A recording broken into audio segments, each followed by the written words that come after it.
কে তুমি? এই রাতে আমাদের এখানে কি করছো? পেছনে থেকে আকস্মিক অচেনা গম্ভীর কণ্ঠ শুনে সন্ধ্যা ভড়কে গেল। সে আর পা বাড়াতে পারল না। কে এই বাড়ির ছেলে নাকি? বাবা তো এই জন্যই দিনে বের হতে দেয় না, কিন্তু রাতেও যে এমন হবে কে জানতো। এমন আকস্মিক পুরুষের কণ্ঠস্বর শুনে সে ভেতরে ভয়ে কুঁকড়ে গেল। মাথার কাপড়টা এক হাতে টেনে ধরে চেয়ারটা ভালোভাবে ঢেকে নিল, আরেক হাতে হারিকেনটা শক্ত করে ধরে রাখলো। যদিও পূর্ণিমার হালকা আলো আছে, কিন্তু তবুও মা জোর করে হারিকেনটা ধরিয়ে দিয়েছে। পূর্ণিমার চাঁদের হালকা আলোতে হ্যারিকেন নিয়ে একটি মেয়েলি অবয়ব, চাদর দিয়ে মুখটা ঢাকা। মহিব দুপা এগিয়ে গেল।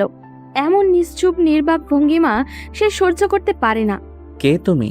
কি হলো, কথা বলছো না কেন?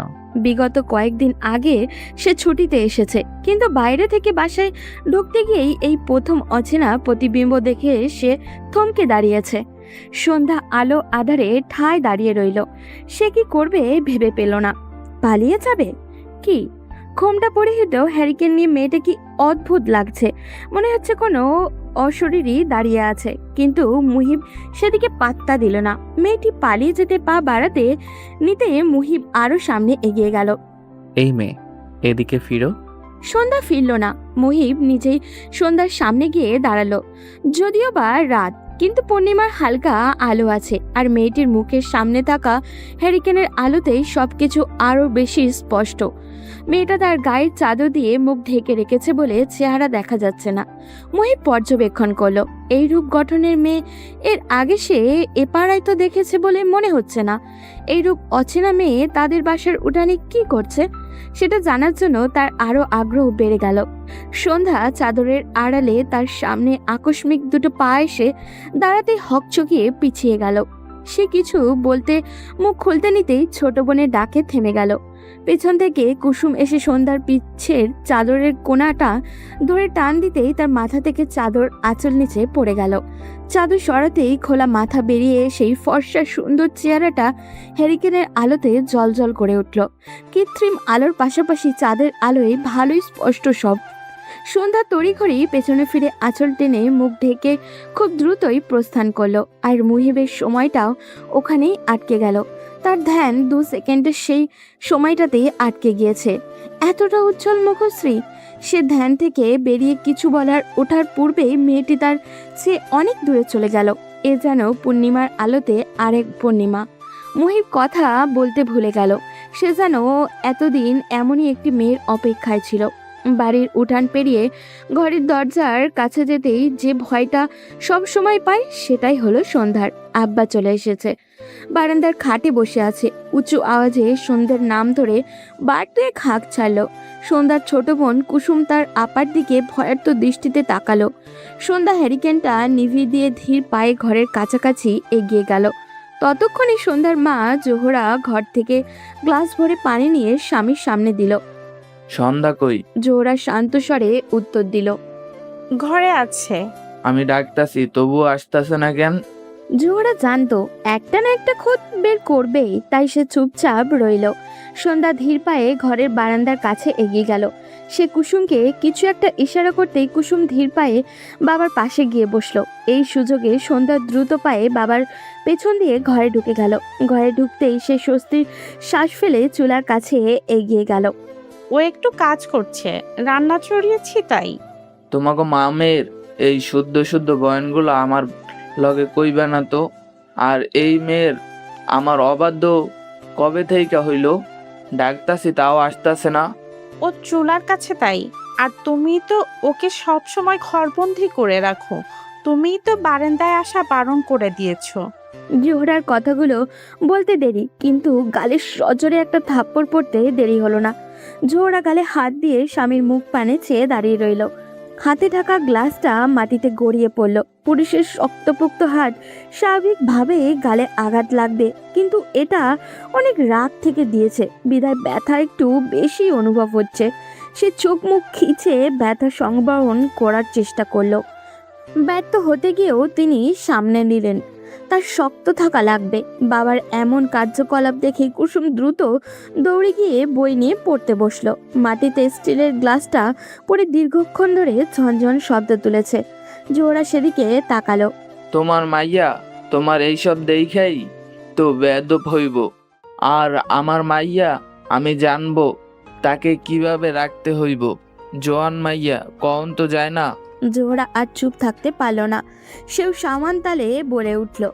কেন, তোমার ঘটনার পুনরাবৃত্তি হবে বলে ধারণা করছো নাকি? চিন্তা করো না, যুগ পাল্টিয়েছে। সবাই তোমার মতন একটা মেয়েকে জোর করে বিয়ে করবে না। অনিস মিয়া তেড়ে এলো। জোহরা ভয় পেল না, তিনি জানেন সে মারবে না, কারণ আর যাই হোক না কেন আনিস তাকে ভালোবাসে, এটাই সত্যি। কিন্তু সেদিক দিয়ে জোহরার পক্ষ থেকে কোনো ভালোবাসা ছিল না।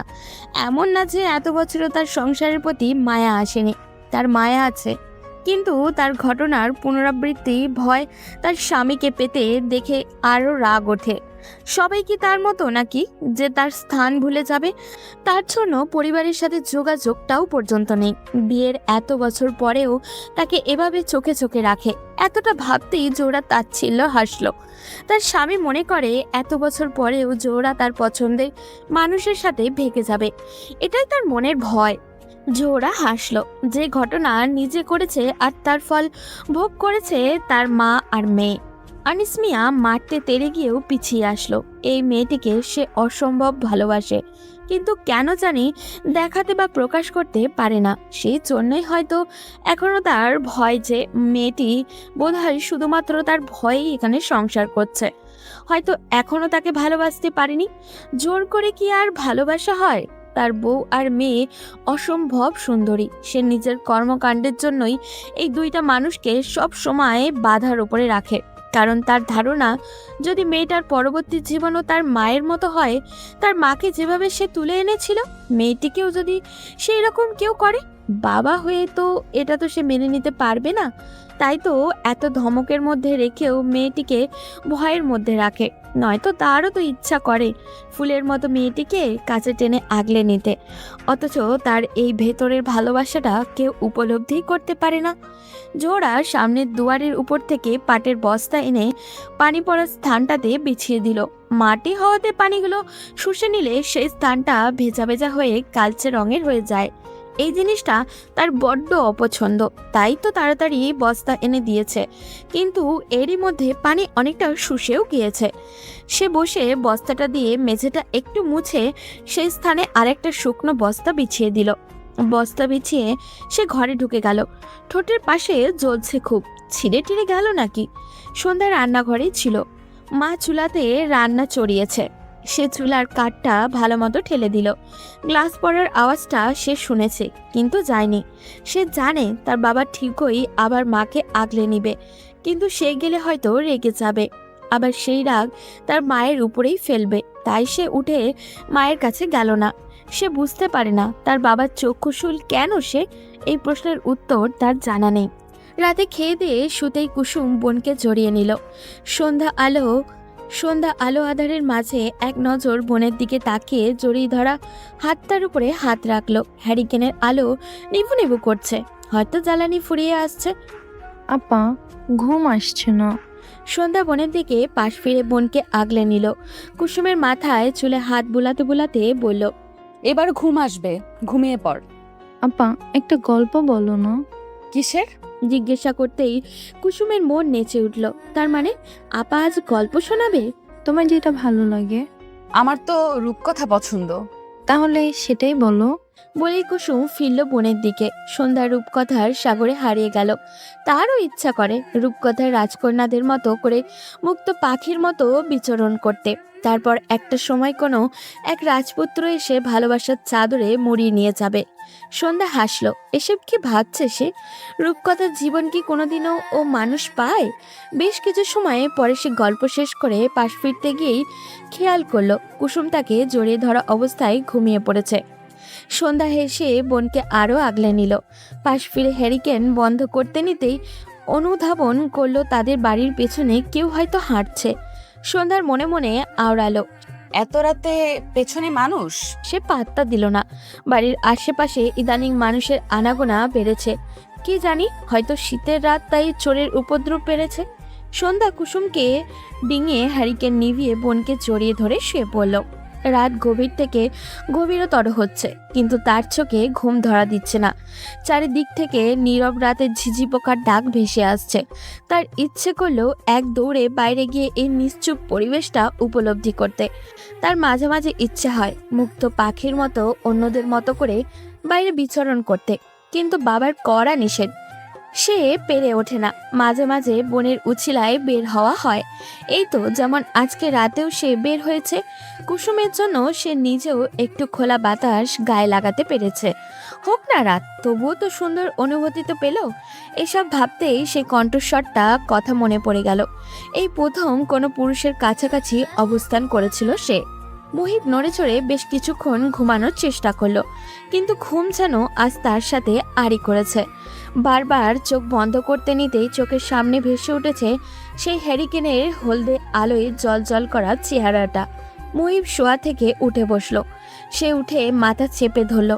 না, চোখের সামনে থেকে যেন সেই চেহারাটা সরছেই না। আরও একবার মেয়েটিকে দেখতে পেল শাস্তি দেওয়ার দরকার, যে তার ঘুম হারাম করার জন্য। মুহিব হাসলো। আচ্ছা, তখন মেয়েটা জবাবে কি দেবে? মুহিব নিজের উপরেই হাসলো। সে কি বাচ্চা হয়ে গেল নাকি? সে খাট ছেড়ে উঠে দরজা খুলে বেরিয়ে এলো। তার ঘরটা মূলত সে নিয়েছে ছাদে। বাইরে থেকে আসলে সে এই ঘরটায় থাকে। এতে মায়ের অনেক রাগ, কিন্তু মুহিবের এটাই পছন্দ। এত বড় ছাদে একাংশ জুড়ে শুধুমাত্র তার এই ঘরটাই আছে, আর বাকি ছাদ খালি পড়ে থাকে। মুহিব দরজা খুলে খোলা ছাদের একদম কর্নারে গিয়ে দাঁড়ালো। আর চাঁদ যেন তার কিরণ উপছে দিয়েছে। সম্পূর্ণ ছাদ জুড়ে পূর্ণিমার আলোয় ছড়াছড়ি। বোঝাই যাচ্ছে রাত বেশ গভীর, চারিদিকে নিস্তব্ধতায় ঘেরা। আর গ্রামের তো মানুষ এমনিতেই খুব তাড়াতাড়ি ঘুমিয়ে যায়। চারপাশ থেকে জোনাকি দেখা যাচ্ছে। আলো আধারের মাঝে জোনাকিগুলো দেখতে বেশ মনোমুগ্ধকর লাগছে। মুহিব আকাশের দিকে তাকালো। দুই একটা ফানুস এখনো চোখে পড়ল। আজ বৌদ্ধ পূর্ণিমা, তাই সন্ধ্যা থেকেই আকাশটা আলাদা সৌন্দর্যে ভরপুর ছিল। মুহিব ছাদের একদম শেষাংশে গিয়ে দাঁড়ালো। পরিবেশটা কুয়াশা তার চাদরে মুড়িয়ে দিয়েছে। চারিদিকে দেখে মনে হচ্ছে কোনো ভুতুরে পরিবেশ। মুহিব ট্রাউজারের পকেটে হাত পুরে সামনের দিকে দৃষ্টি দিল। তার ঠান্ডা অনুভব হলো, কিন্তু রুমে যেতে ইচ্ছা করলো না। চারপাশে নজর দিল। যেদিকেই তাকাচ্ছে ওই মেয়েটির চেহারাটা ভাসছে। মুহিব হাসলো। সে কি প্রেমে টেমে পড়লো নাকি? আশ্চর্য, তার মতো একটা ছেলে এই গ্রামেরই মেয়ের প্রেমে পড়েছে। তার সেই এতদিনের কাঙ্ক্ষিত মানুষটি যে তার পাশেই লুকিয়ে আছে, সে সেটা উপলব্ধিই করতে পারেনি। মুহিব হাসলো। আকাশের অর্ধ চাঁদের দিকে দৃষ্টি দিয়ে বুলি আওড়ালো। মেয়ে, তোমাকে তো আমার করে নিবই। শাস্তির জন্য তৈরি থেকো। মুহিবের মুখে লেপ্টে আছে মুচকে হাসি। আস্তে আস্তে সকাল ফুটতে শুরু করেছে। সন্ধ্যার ঘুম অনেক আগেই ভেঙে গিয়েছে। চারিদিক থেকে সকালের মিষ্টি ধ্বনি আজান ভেসে আসছে। সে উঠে বসলো। কুসুমের দিকে দৃষ্টি দিতেই হাসি পেল। তার এক হাত জড়িয়ে ধরে গপটি মেরে বিড়াল ছানার মতো আদরে ভঙ্গিমায় ঘুমিয়ে আছে সে। সন্ধ্যা এগিয়ে গিয়ে বোনের মাথায় পরব আদরে হাত বুলিয়ে দিয়ে বার দুয়েক ডাকলো, কিন্তু কুসুম নড়ে চড়ে বিরক্তিসূচক শব্দ তুলে পাশ ফিরে গেল। সন্ধ্যা হাসলো। সে বালিশের পাশ থেকে ওড়নাটা নিয়ে ভালোভাবে গায়ে জড়িয়ে নিল। এরপরই উঠে গিয়ে হারিকেনটা ধরালো। যদিও বা সকালের আজান পড়েছে, কিন্তু এখনো অন্ধকারটা ভাবটা আছে বিধায় এটা জ্বালানো। সে হ্যারিকেন ধরিয়ে ঘরের দরজা খুলে উঠানোর কলপারে এগিয়ে গেল। সে জানে আব্বা দেখলে বকা দিবে, কিন্তু সকালের এই স্নিগ্ধ মোহময়ী বাতাসটা সে অনুভব করতে চায়। তাই তো ঘরে বারান্দার বালতি ভর্তি পানি থাকা সত্ত্বেও কিছুটা দূরের ওই কলপারে আসে। যদিও বা পুরো গ্রাম এই সময় নিশ্চুপ থাকে বিধায় সন্ধ্যা এই জায়গাতে এই সময় আসে, নয়তো আসতো না। সন্ধ্যা এগিয়ে এসে হাতে থাকা হ্যারিকেনটা রাখলো। এরপর কল থেকে সতেজ ঠান্ডা পানি দিয়ে অজু করে নিল। চারিদিক থেকে তখনও অনেক মসজিদ থেকে আজানের শব্দ কানে আসছে। সে অজু করে ঘরে ফিরেই নামাজ আদায় করে নিল। এরপর আবারও সেই একই জায়গায় গিয়ে দাঁড়ালো। এই কলপারের পাশে আর কোনো বাড়ি নেই। এর পাশে কতগুলো গাছ সারি সারি দিয়ে আছে। এরপরেই বিলের শুরু। দেখতে মনে হয় প্রকৃতি যেন গাছ দিয়ে সীমানা দিয়ে দিয়েছে, মানে তাদের এই বাড়িটাই গ্রামের শেষ প্রান্তে। ভোরের এই স্নিগ্ধ আলো আধারে সবুজ বিলগুলো দেখতে অদ্ভুত সুন্দর লাগে। অধীরে ওই বিলের মাঝ দিয়ে একটা সরু রাস্তা চলে যায়। সেই রাস্তা দিয়ে ভোর ফুটতে মাঠের মানুষগুলো কাঁধে লাঙল যার যার প্রয়োজনীয় জিনিস নিয়ে চলে যায়। সন্ধ্যা এইসব দেখতে ভালোই লাগে। মুহিবের চোখের সামনে চারিদিকে আলোকিত হতে লাগলো। শহরে এমন অনেকবার পড়তে পড়তে বা বন্ধুর সাথে আড্ডা দিতে দিতে চোখের সামনে দিন হয়ে গিয়েছে, কিন্তু আজকের মতো সুখ অনুভব আর কোনো দিনও হয়নি। মুহিব লম্বা শ্বাস ফেলে জ্যাকেট নিয়ে নেমে পড়ল। এরপরেই ঘরের দরজা খুলে বেরিয়ে গেল। আজ সে নিজের গ্রাম দেখবে। ছোট থেকেই শহরে পড়াশোনার জন্য থাকা বলে কোনো সময় এইভাবে নিজের গ্রামের সৌন্দর্য দেখা হয়নি। মুহিব বিলের মাঝে সরু রাস্তা দিয়ে হাঁটতে লাগলো। চারিদিকে সবুজ, কুয়াশার চাদর মুড়ে রেখেছে পুরো গ্রামটা। সে চারিদিকে তাকালো। আজ মনে হচ্ছে তার গ্রামের চেয়ে সুন্দর আর কোনো জায়গায় নেই। সন্ধ্যা বিলের পাশে চাদর ভালো মতো গায়ে জড়িয়ে দাঁড়িয়ে রইল। হালকা শীত অনুভূতি হচ্ছে, কিন্তু তার ঘরে যেতে ইচ্ছেই করছে না। কেননা এখন ঘরে গেলেই সারা দিনের জন্য আর বেরোনো যাবে না। তাই সন্ধ্যা এই মুহূর্তটা বাদ দিতে চায় না। শীতের সকাল তার ভারী প্রিয়।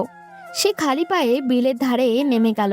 নেমে খালি পায়ে ঘাসের উপরে পাগুলো নাড়াচাড়া করতে লাগলো। ঘাসের উপরে জমে থাকা ক্ষুদ্র ক্ষুদ্র শিশির কণাগুলো পায়ে লাগলে বেশ লাগে। তার খুশি খুশি অনুভূতি হয়। মুহিব আশেপাশে গ্রামের সৌন্দর্যে আটকে গিয়েছে। চোখ ফেরাতেই দেখতে পেল সেই কাঙ্ক্ষিত মুখটি চাদর মুড়িয়ে দাঁড়িয়ে আছে। এ যেন প্রকৃতির মাঝে আর এক সৌন্দর্য। মুহিব উৎফুল্ল হয়ে উঠল। আজকে সকালটি এত সুন্দর। মুহিবের খুশি যেন উপচে পড়ছে। সে এগিয়ে যেতে নিলেই মেয়েটি খেয়াল করলো, হুড়মুড়িয়ে মাথাটা চাদর দিয়ে ঢেকে ফেললো। এরপর তড়িঘড়ি করে বিস্তীর্ণ উঠোনটা ডিঙিয়ে দোচালা ঘরটাতে ঢুকে গেল। মুহিব অদূরে থাকতে টেক্কা দিয়ে উঠতে পারল না, কিন্তু খুশি হলো। যাক, মেয়েটির ঘর তো তাদেরই পাশে। সে আর এগিয়ে গেল না। অদূর থেকেই ঘরের দরজার দিকে তাকিয়ে বুলি আওড়ালো। পেয়ে গিয়েছি, এইবার তো আর ছাড়বো না। মুহিব যেখানে দাঁড়িয়েছে সেখানের দূর থেকে দোচালা ঘরটি একদম চুনোপুটির মতো মনে হচ্ছে। সে হাসল, পেল তো সান্নিধ্য। সন্ধ্যা দ্রুত ঘরে ঢুকে স্বস্তির শ্বাস ফেলল। আজ তো সব ভুলে একদম বিলের কাছেই নেমে পড়েছিল। বাবা দেখলে বোধহয় একেবারের জন্যই বন্দি হয়ে যেত। সে দক্ষিণের জানালা দিয়ে উকি মেরে দেখতেই আটকে উঠল। ছেলেটি দাঁড়িয়ে আছে, কিন্তু কেন? ছেলেটিকে দেখেই বোঝা যায় শহুরে আর বড় ঘরের। তা ভাবতেই মনে পড়ল, চেয়ারম্যানের ঘরের উঠোনে তো দেখেছিল কাল। তাহলে কি সে চেয়ারম্যানের কেউ? কিন্তু এত ঠান্ডা শীতের মাঝে উনি এভাবে দাঁড়িয়ে থাকেন কেন? সন্ধ্যা খারাপ লাগলো। এত বড় ঘরের হয়ে এত শীতের মাঝে উনি এইভাবে বিলের ধারে দাঁড়িয়ে থাকেন? সন্ধ্যার মনে খারাপ লাগা কাজ করলেও একদিকে কেন জানি ভালোই লাগে। মুহিবের এমন কর্মকাণ্ডের সূত্র কিছুটা আন্দাজ করতে পেরে সন্ধ্যার কিশোরী মনে ব্যাপকভাবে আনন্দের দোলা লাগলো। এভাবে বেশ কয়েকদিন কেটে গিয়েছে। মুহিব এখন প্রতিদিন নিয়ম করে ভোরে বিলের ধারে দাঁড়িয়ে থাকে। মুহিবের মা বেজায় রাগ করেন। তিনি বারবার বলেন ঠান্ডার ভেতরে এভাবে প্রকৃতি দেখতে না যেতে, কিন্তু মুহিব মানে না। এটা এখন তার রুটিন হয়েই দাঁড়িয়েছে। প্রতিদিনকার মতোই মুহিব আজ আর বিলের ধারে দাঁড়ায়নি। মেয়েটা ইদানিং বের হয় না তেমন। মুহিব বুঝতে পারে না মেয়েটার বের না হওয়ার কারণ কি। সে নিচে? মুহিব কিছু একটা ভেবে আজ একটু আড়ালের জায়গায় দাঁড়িয়েছে। মুহিবের ধারণা অনুযায়ী সন্ধ্যা আজ উঠানে এসেছে। সে উঠান পেরিয়ে বিলের ধারে এসে দাঁড়ালো। একটু উকি দিয়ে দেখলো না, আজ আসেনি। সন্ধ্যার মন খারাপ হলো, কিন্তু তার তো খুশি হওয়ার কথা। মুহিব ধান ক্ষেতের মাঝখানে থেকে বেরিয়ে আগের জায়গা হিসেবে সরু রাস্তাটিতে উঠে এলো। তা দেখেই সন্ধ্যা আটকে উঠল। সন্ধ্যার এমন ধরা পড়ার মুখভঙ্গিমা দেখে মুহিব হাসল। আজ মেয়েটি ফুল হাতা জামার সাথে ওড়না দিয়ে মুখ ঢেকে আছে। কে জানে এই ওড়নার আড়ালে এত সুন্দর একটি চেহারা লুকিয়ে। কিন্তু সেই সৌভাগ্যবান যে কেউ হতে পারে না, তা হয়েছে মুহিব। সে খুশি হলো। যাক, তার অর্ধাঙ্গিনীকে আর কেউ দেখেনি। সন্ধ্যা ধরা পড়ে দ্রুত গতিতে উঠান ডিঙিয়ে ঘরে ঢুকে গেল। তা দেখে মুহিব হেসে দিল। আনিস মিয়া আজ শহুরে কাজে যাবে। তিনি মূলত মালামালের জন্যই চান, কয়েকদিন ওখানে অবস্থান করেন। বাবা গেলে সন্ধ্যার নিজেকে মুক্ত পাখির মতো স্বাধীন মনে হয়। সন্ধ্যার মা জোহরা স্বামীকে বিদায় দিয়ে দরজার কাছে আসতেই আনিস মিয়া তাকালো। তিনি তার স্ত্রী জোহরাকে বিলের ধারে দাঁড়িয়ে থাকা ছেলেটার দিকে ইঙ্গিত দিল। এই পোলাটারে দেখতাছো? জোহরা স্বামীর ইঙ্গিত অনুসারে তাকিয়ে সম্মতি দিল। পোলাটা কয়েকদিন ধইরা এই জায়গায় এই সময়ে এই ভোরে শীতের ভেতর দাঁড়ায় থাকে। থাকতে পারে, দেখতে তো মনে হচ্ছে শহরে, হয়তো প্রাকৃতিক দেখে। স্ত্রীর জবাবে আনিস মিয়ার অসন্তুষ্ট প্রকাশ করে বলল, সব সময় টেরা টেরা জবাব দিবা না তো, তুমি চিনবার পারছো না? জোহরা ভালোভাবে তাকানোর চেষ্টা করলো। হ্যাঁ, সে আগে অনেকবার দেখেছে, কিন্তু তার স্বামী কি বলতে চাচ্ছে সেটা ঠিক ধরতে না পেরে জিজ্ঞাসু দৃষ্টিতে তাকালো। এটা তো চেয়ারম্যানের পোলা, শহরে লেখাপড়া করে, তাই এখানেই থাকে। মতিগতি ভালা ঠেকছে না। তুমি সন্ধ্যাকে দেখা রাখবা জোহরা। ঠিক আছে, আপনি যান। সন্ধ্যা দৌড়ে রুম থেকে বেরিয়ে বাবার সামনে এলো। তা দেখে আনিস মিয়া বলে উঠলেন, মাইয়া মানুষের এরকমের দৌড়ঝাঁপ করা ভালো লক্ষণ না। সন্ধ্যা তাকালো। আনিস মিয়া যাওয়ার আগে আরেকটি বার ফিরে কুসুমকে আদর করে দিল। এরপর পরেই বিস্তীর্ণ উঠান ডিঙিয়ে চলে গেল। তা দেখে সন্ধ্যার খারাপ লাগলো, কিন্তু তাতে পাত্তা দিল না। কেউ বের হওয়ার সময় মুখ ভার করে থাকতে নেই। তপ্ত দুপুর, যদিও রোদ অনেকটা বেশি, কিন্তু শীতের রোদগুলো গায়ে মাখলে ভালোই লাগে। হালকা বাতাস বলছে। সন্ধ্যার ইচ্ছে করলেও এই পরিবেশটা সে নিজের দু চোখ ভরে দেখুক। সন্ধ্যা কুসুম থেকে জিজ্ঞাসা করলো কেউ আছে কিনা। কুসুম চারপাশে তাকিয়ে না বলল, কেননা এই দিন দুপুরে গ্রামের সবাই ভাত ঘুম দেয়। সন্ধ্যা মাথার ওড়নার চেহারা থেকে সরিয়ে দিল। চারিদিকে হালকা বাতাস গায়ে লাগতেই এক সুখ সুখ অনুভূতি হচ্ছে ওর। সে চোখ বন্ধ করে বিলের মাঝে দাঁড়িয়ে রইল। হুট করেই কুসুমের ডাকে সে চোখ তুলে বোনের দিকে তাকালো। কুসুম ভয়ার্ত দৃষ্টিতে বোনের দিকে তাকিয়ে আছে। আপা, ওই বেয়াদব পোলাটা কোন পোলা? মেয়ে মাইনছেরে খারাপ কথা বলে সে। কুসুম হাতের ইশারা দিয়ে দেখাতেই সন্ধ্যা সেদিকে অনুসরণ করলো। বিলের অদূরে রাস্তার ওখানে দলটা বসে আছে। দলের প্রধান হচ্ছে হারুন। এই লম্পট হারুনের চোখ থেকে গ্রামের সব মহিলারা তাদের মেয়েদের সাবধানে রাখে। তার চোখ শকুনের, একবার চোখে পড়লেই শেষ। সন্ধ্যা তড়িঘড়ি করে ওড়নাটা মাথায় চাপালো। সে কি ভুল কিছু করে ফেলেছে? সে কুসুমের হাত ধরে বিলের সরু আইল দিয়ে এসে রাস্তায় উঠে গেল। রাস্তার ধারেই বটতলায় এই দলটা থাকে সব সময়। লোকেরা লম্পট হারুনি বলে। তাদের দলটা বকাটের দল। সন্ধ্যা দ্রুত পদে বোনকে নিয়ে ওদের ডিঙিয়ে আসতেই স্বস্তির শ্বাস ফেলল। যাক, তাহলে চেহারা দেখেনি। তার বাবা একটু রাগী বলে সবাই তাদের তেমন একটা খারাপ নজরে দেখতে পারে না। এদিক দিয়ে সে বাবাকে কৃতজ্ঞতার চোখেই দেখে। সন্ধ্যা স্বস্তির শ্বাস ফেলে পা বাড়াতে নিতেই কিছু একটা শ্রবণ করে পা থেমে গেল। ঘুমটা হারলে এতটা সুন্দরী হবা তা তো ভাবি নাই কোনোদিন। ভাবছিলাম ছোটটা বাপের মতোই কাইল্লা হবে, কিন্তু এত দেখি হুড়পুরি। এভাবে জীবনের কি বুঝতে পারতেছো? আমার সাথে চলে আসো, সুখে রাত বনে। হারুন কথাগুলো বলেই বসা থেকে উঠে দাঁড়ালো। সন্ধ্যা আড়াল থেকেও বুঝতে পারলো হারুনের দৃষ্টি লোভনীয়। তার গায়ে জ্বালা ধরে গেল। হারুন হাত দুটো সোজা করে আড়মোড়া ভেঙে সন্ধ্যার পিছনে এসে দাঁড়ালো। সন্ধ্যা দ্রুত পা চালাতে নিতেই হারুন তার দলের বাকিদের ইশারা করে বলল, দেখছোস আনিস মিয়া কি পাল্টাছে? শালা এমন ভাবে চালায় যে এমন সুন্দরী এত বছর চোখেই পড়েনি। চোখের সামনে এমন সুন্দরী থাইকাও আমরা বুঝতে পারিনি। সন্ধ্যার রাগে দুঃখে কান্না পেয়ে গেল। তা দেখে হারুন চেঁচিয়ে হাঁক ছাড়ল, কি সুন্দরী, ভয় পাইতেছ? ভয় নাই, হারুন আছে তোমার লগে। এখন থেকে তুমি শুধু হারুনের। তা বলতেই পাশ থেকে কয়েকজন ছেলে হারুনকে ইঙ্গিত দিতেই হারুন হেসে উঠল। আচ্ছা, এমন সুন্দরী নাকি আমার পোলাপানরাও চায়? তাই তুমি সবার প্রথমে হারুনের, তারপর বাকি সবার। বলে সবাই হো হো করে বিশ্রী ভাবে এসে উঠতেই সন্ধ্যা বোনের হাত ধরে দ্রুত পা চালালো। কুসুম কিছু বলতে যাবে তার আগেই সন্ধ্যা হাত চেপে ধরলো। এইসব লম্পট মানুষের সাথে ফেসে গেলে তো শেষ। আর তার উপরে হারুন চেয়ারম্যানের ভাইপো। এক কথায় শহুরে বাউন্ডেলের ছেলে গ্রামের নিতান্তই সাধারণ মেয়ের মাঝে আবদ্ধ হয়ে গেল। কথায় আছে না, কিশোরী মনের আবেগে কোনো বাধা মানে না। তাই তো সন্ধ্যা একই পথে হেঁটেছে। হাজার শিকলের মধ্যেও বাধা থেকেও সেও মনের অজ্ঞানে কিশোরী মনটা প্রাধান্য দিয়েছে, যেটা সে চায়নি। তবে হয়তো তাদের এই পথচালা লেখা ছিল, তাই তো না চাইতে দুজন মানবী পার্শ্ব কিছু চিন্তা না করেই নিজেদের মনকে এক অবৈধ বন্ধনে আবদ্ধ করে ফেলল।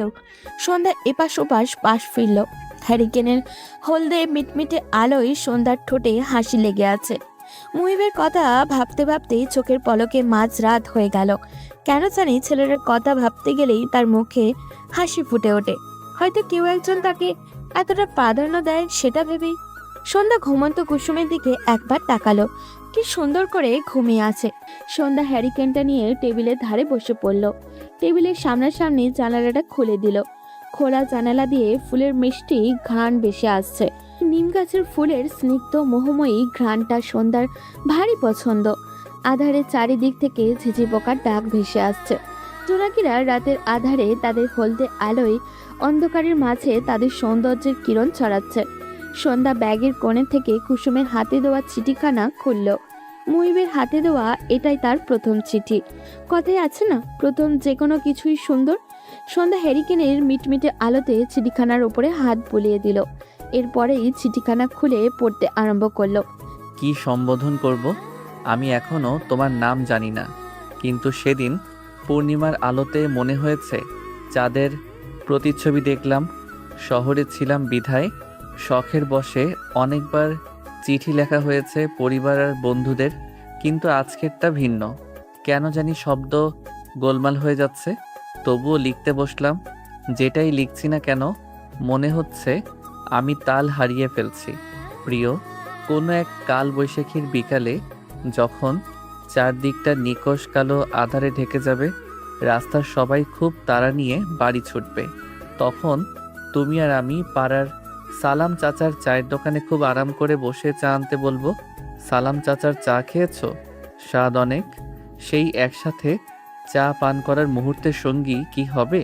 যেমনটা করে মুহূর্তেই কালো আকাশের বুক ছিঁড়ে আলোর বিকিরিত হবে, আর তোমার চেহারার মুচকি হাসিটা নিঃশব্দে বলবে আমি আছি। তখন আমিও হেসে চায়ের কাপে চুমুক দিব। বৃষ্টি ভেজা সোদা মাটির ঘ্রাণটা নাকে আসবে। তুমি আমাকে তোমার ওই সুন্দর চোখ দিয়ে আশ্বাস দিবে, যেন তোমার চোখ দুটো বলে উঠবে এভাবেই সঙ্গিনী হয়ে রয়ে যাব। কি পারবে? তোমাকে মুক্ত পাখির মতো রাখবো। কোনোদিন কি সেই সময়টাতে এভাবে স্বাধীনভাবে বৃষ্টি ভেজা সোদা মাটির গন্ধ নিয়েছ? যখন পাহাড়ের অলিতে গলিতে সন্ধ্যা নামবে, টুপটাপ শিশিরেরা ঝরে পড়বে পাতার আগায়, ঠিক তখনই কুয়াশার আড়াল ভেদ করে দেখা যাবে দুজন কপতি হাত ধরে হেঁটে আসছে। সেই দুজন কি আমরা হব? আমার সব সুখ তোমার কাছে এনে দিব। তুমি কি আমার ভালো মন্দের সব কিছুর সাথী হবে? পারবে কি সঙ্গিনী হতে? উত্তর পাওনা রইল, নয়তো ভোরবেলায় একটিবার বের হইও। নাম দিলাম না। চিঠিটা পড়তেই সন্ধ্যার ঠোঁটের কোণে হাসির রেখা দেখা দিল, যেন তার হাসিটা বলছে হ্যাঁ, এভাবেই বয়ে যাব। সন্ধ্যা চিঠিটা নিয়ে 5 বার পড়েছে, কিন্তু তার মন ভরছে না। আশ্চর্য, প্রতিটা শব্দই তার কাছে এত আপন মনে হচ্ছে কেন? ভোরবেলায় সন্ধ্যা নামাজ পড়ে আজ আবারও অনেকদিন পরে সেই জায়গায় এসে দাঁড়ালো। আধারের মাঝে কুয়াশায় ঘেরা হওয়াতে কিছুই দেখা যাচ্ছে না, কিন্তু তবুও সন্ধ্যার এই সময়টা ভালোই লাগে। শীত শীত অনুভূতি হয়। সে চোখ বন্ধ করে ভোরের স্নিগ্ধ হওয়া গায়ে লাগাতেই তার মনে হলো পাশে কেউ একজন এসে দাঁড়িয়েছে। সে ভয়ে চোখ খুলতেই দেখলো মুহিব দাঁড়িয়ে আছে। সন্ধ্যা তাকালো।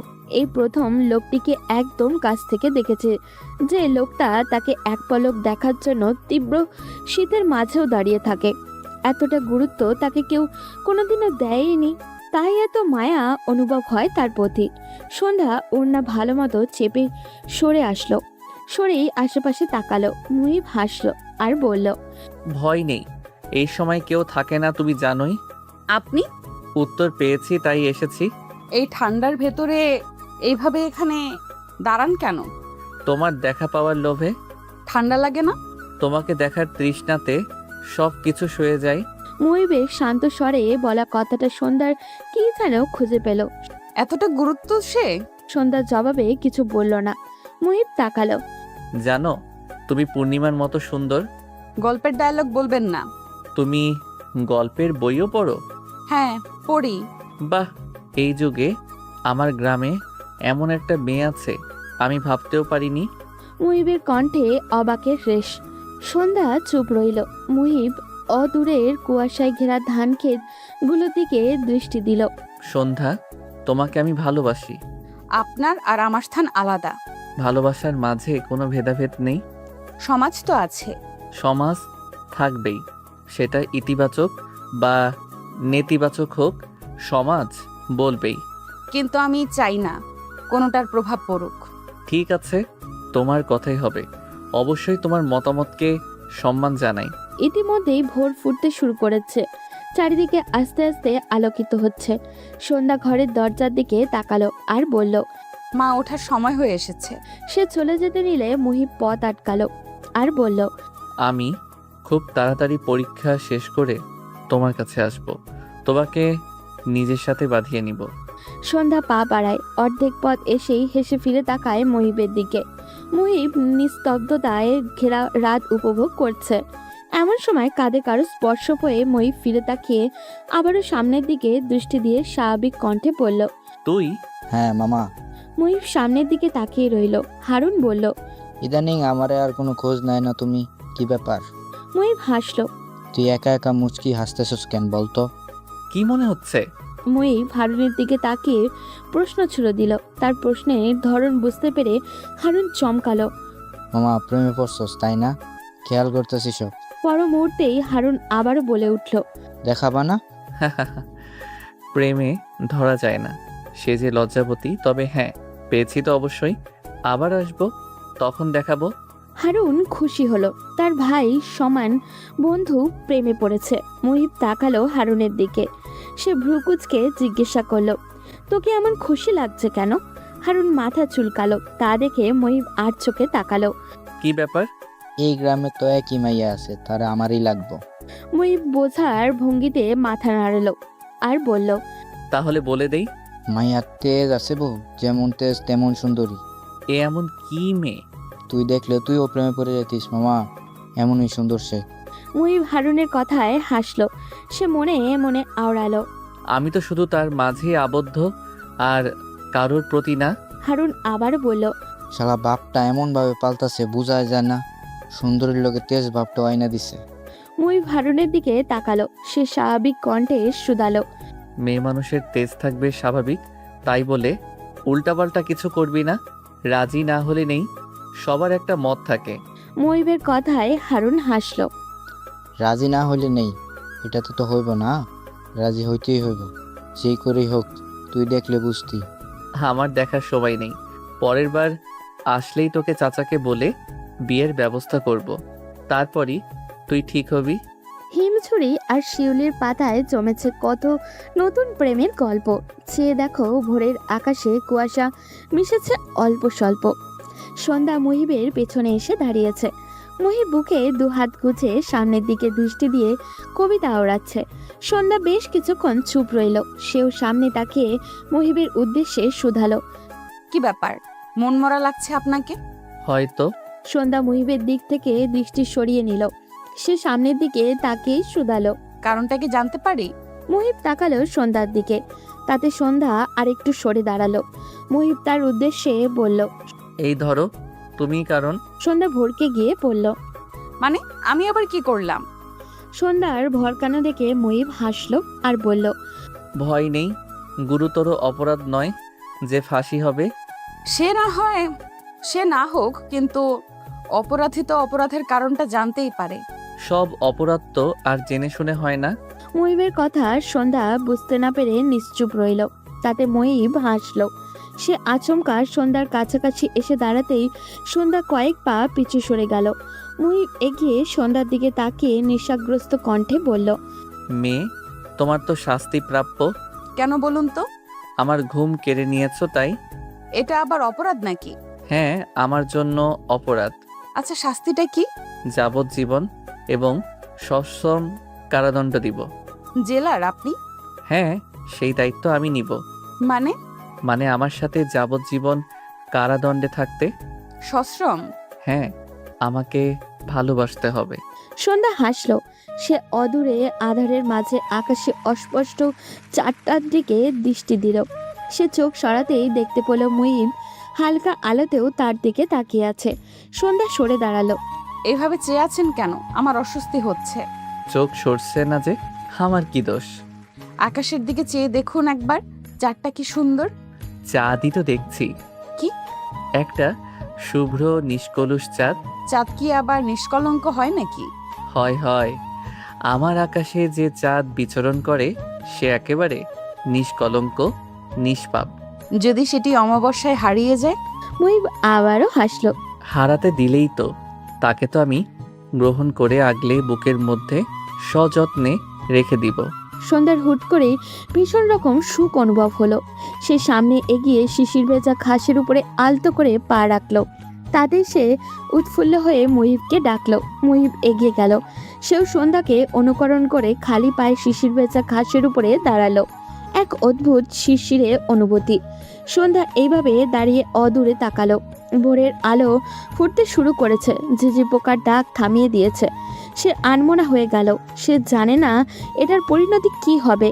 সে কি আদৌ এই সুখটা পাবে? সন্ধ্যা আচমকা মুহিবকে প্রশ্ন করে বসলো।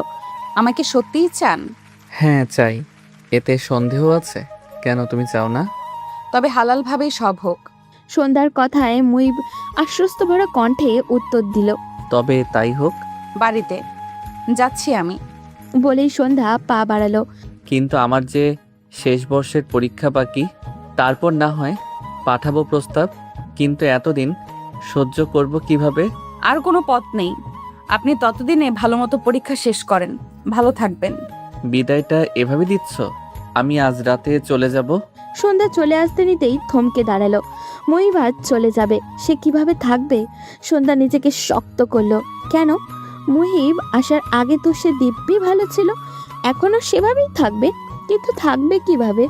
মুহিবের মায়াতে সে যে নিজেকে জড়িয়ে ফেলেছে, তাই তো মুহিবের দিকে আর তাকানোর সাহস পাচ্ছে না। যদি কান্না আটকাতে না পারে, সন্ধ্যা পিছু ফিরে তাকালো।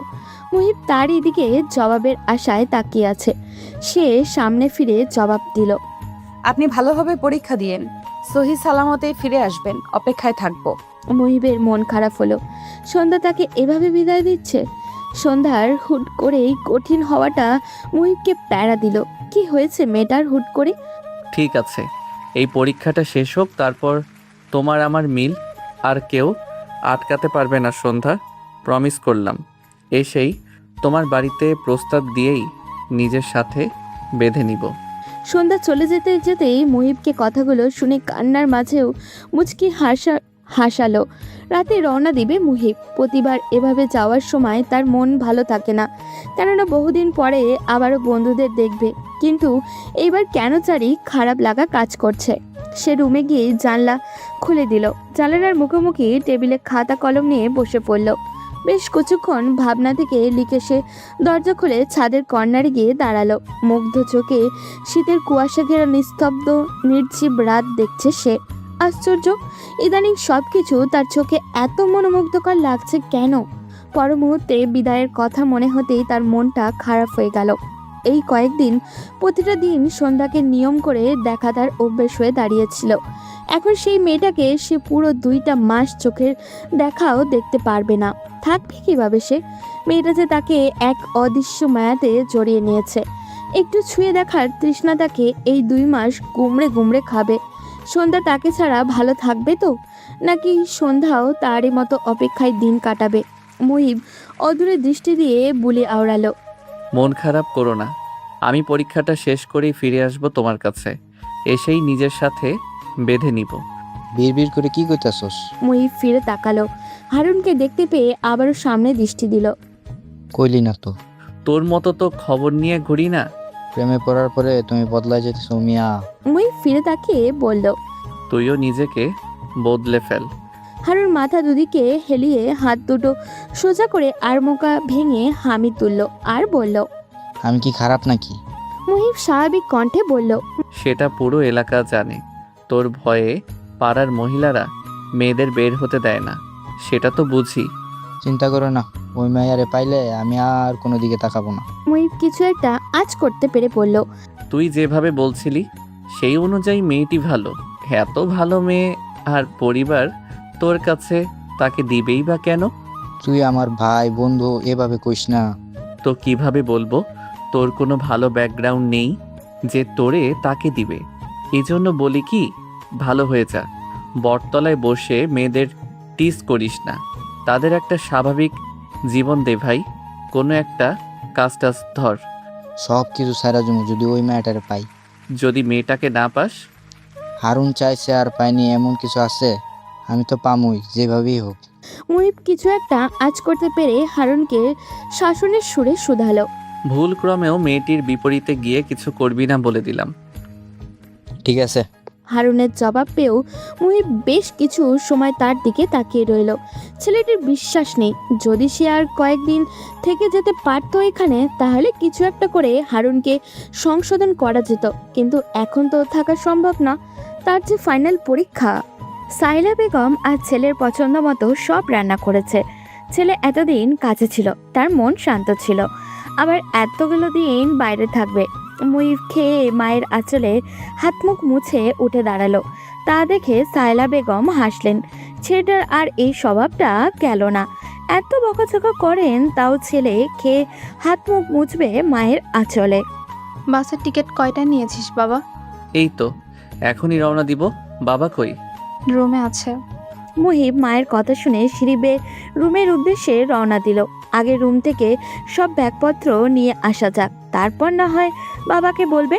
মুহিব রুম থেকে বেরোনোর সময় বইয়ের মাঝ থেকে চিঠিটা নিয়ে পকেটে গুজে নিল। হারুনও হাতে হাতে মুহিবের ব্যাগটা নিয়ে নেমে এলো। সাহেলা বেগম দুজনকে ধরে ব্যাগ নামাতে দেখে বললেন, এত কষ্ট করে বইগুলো শুধু শুধু আনতে গেলি, পড়া তো হয়নি। মুহিব ব্যাগের দিকে তাকালো। আসলেই এইবার তো ভুলেও বই খোলা হয়নি। হারুন চাচির দিকে তাকালো। চাচি, অন্যের পোলার বই আনছে, সেটার বোঝাটা বহন করতেছে, তাও সহ্য হচ্ছে না। মুহিব বাদ সাধলো। মা তো মাই হয়, সন্তানের এইসব বোঝা তাদের জন্য অনেক কিছু। হারুন শুধালো। হ্যাঁ, মা তো মাই হয়। আর তার অন্যমনস্কতা দেখে সাইলা বেগম এগিয়ে গিয়ে প্লেটে খাবার বাড়তে বাড়তে ডাকলেন, এই আয় খেয়ে নিবি, সারাদিন শুধু বাইরে টোটো করিস। হারুন লোভনীয় খাবার দেখে তাড়াতাড়ি খেতে বসে গেল। মা, আমি একটু আসছি। বলেই মুহিব ব্যাগপত্র রেখে বেরিয়ে গেল। সাহেলা বেগম পিছু ডাকতে গিয়েও ডাকলো না, হয়তো কোনো বন্ধুকে বিদায় জানাতে যাচ্ছে। সন্ধ্যার রাতে ঘুম আসছে না, সে ছটপট করে উঠে বসে পড়ল। কি আশ্চর্য, আগে সে শোবার সাথে সাথেই ঘুমিয়ে পড়তো, ইদানিং একদমই আসছে না ঘুম। মুহিবের মতো তারও ওই একই রোগে ধরল নাকি? সন্ধ্যা হাসলো।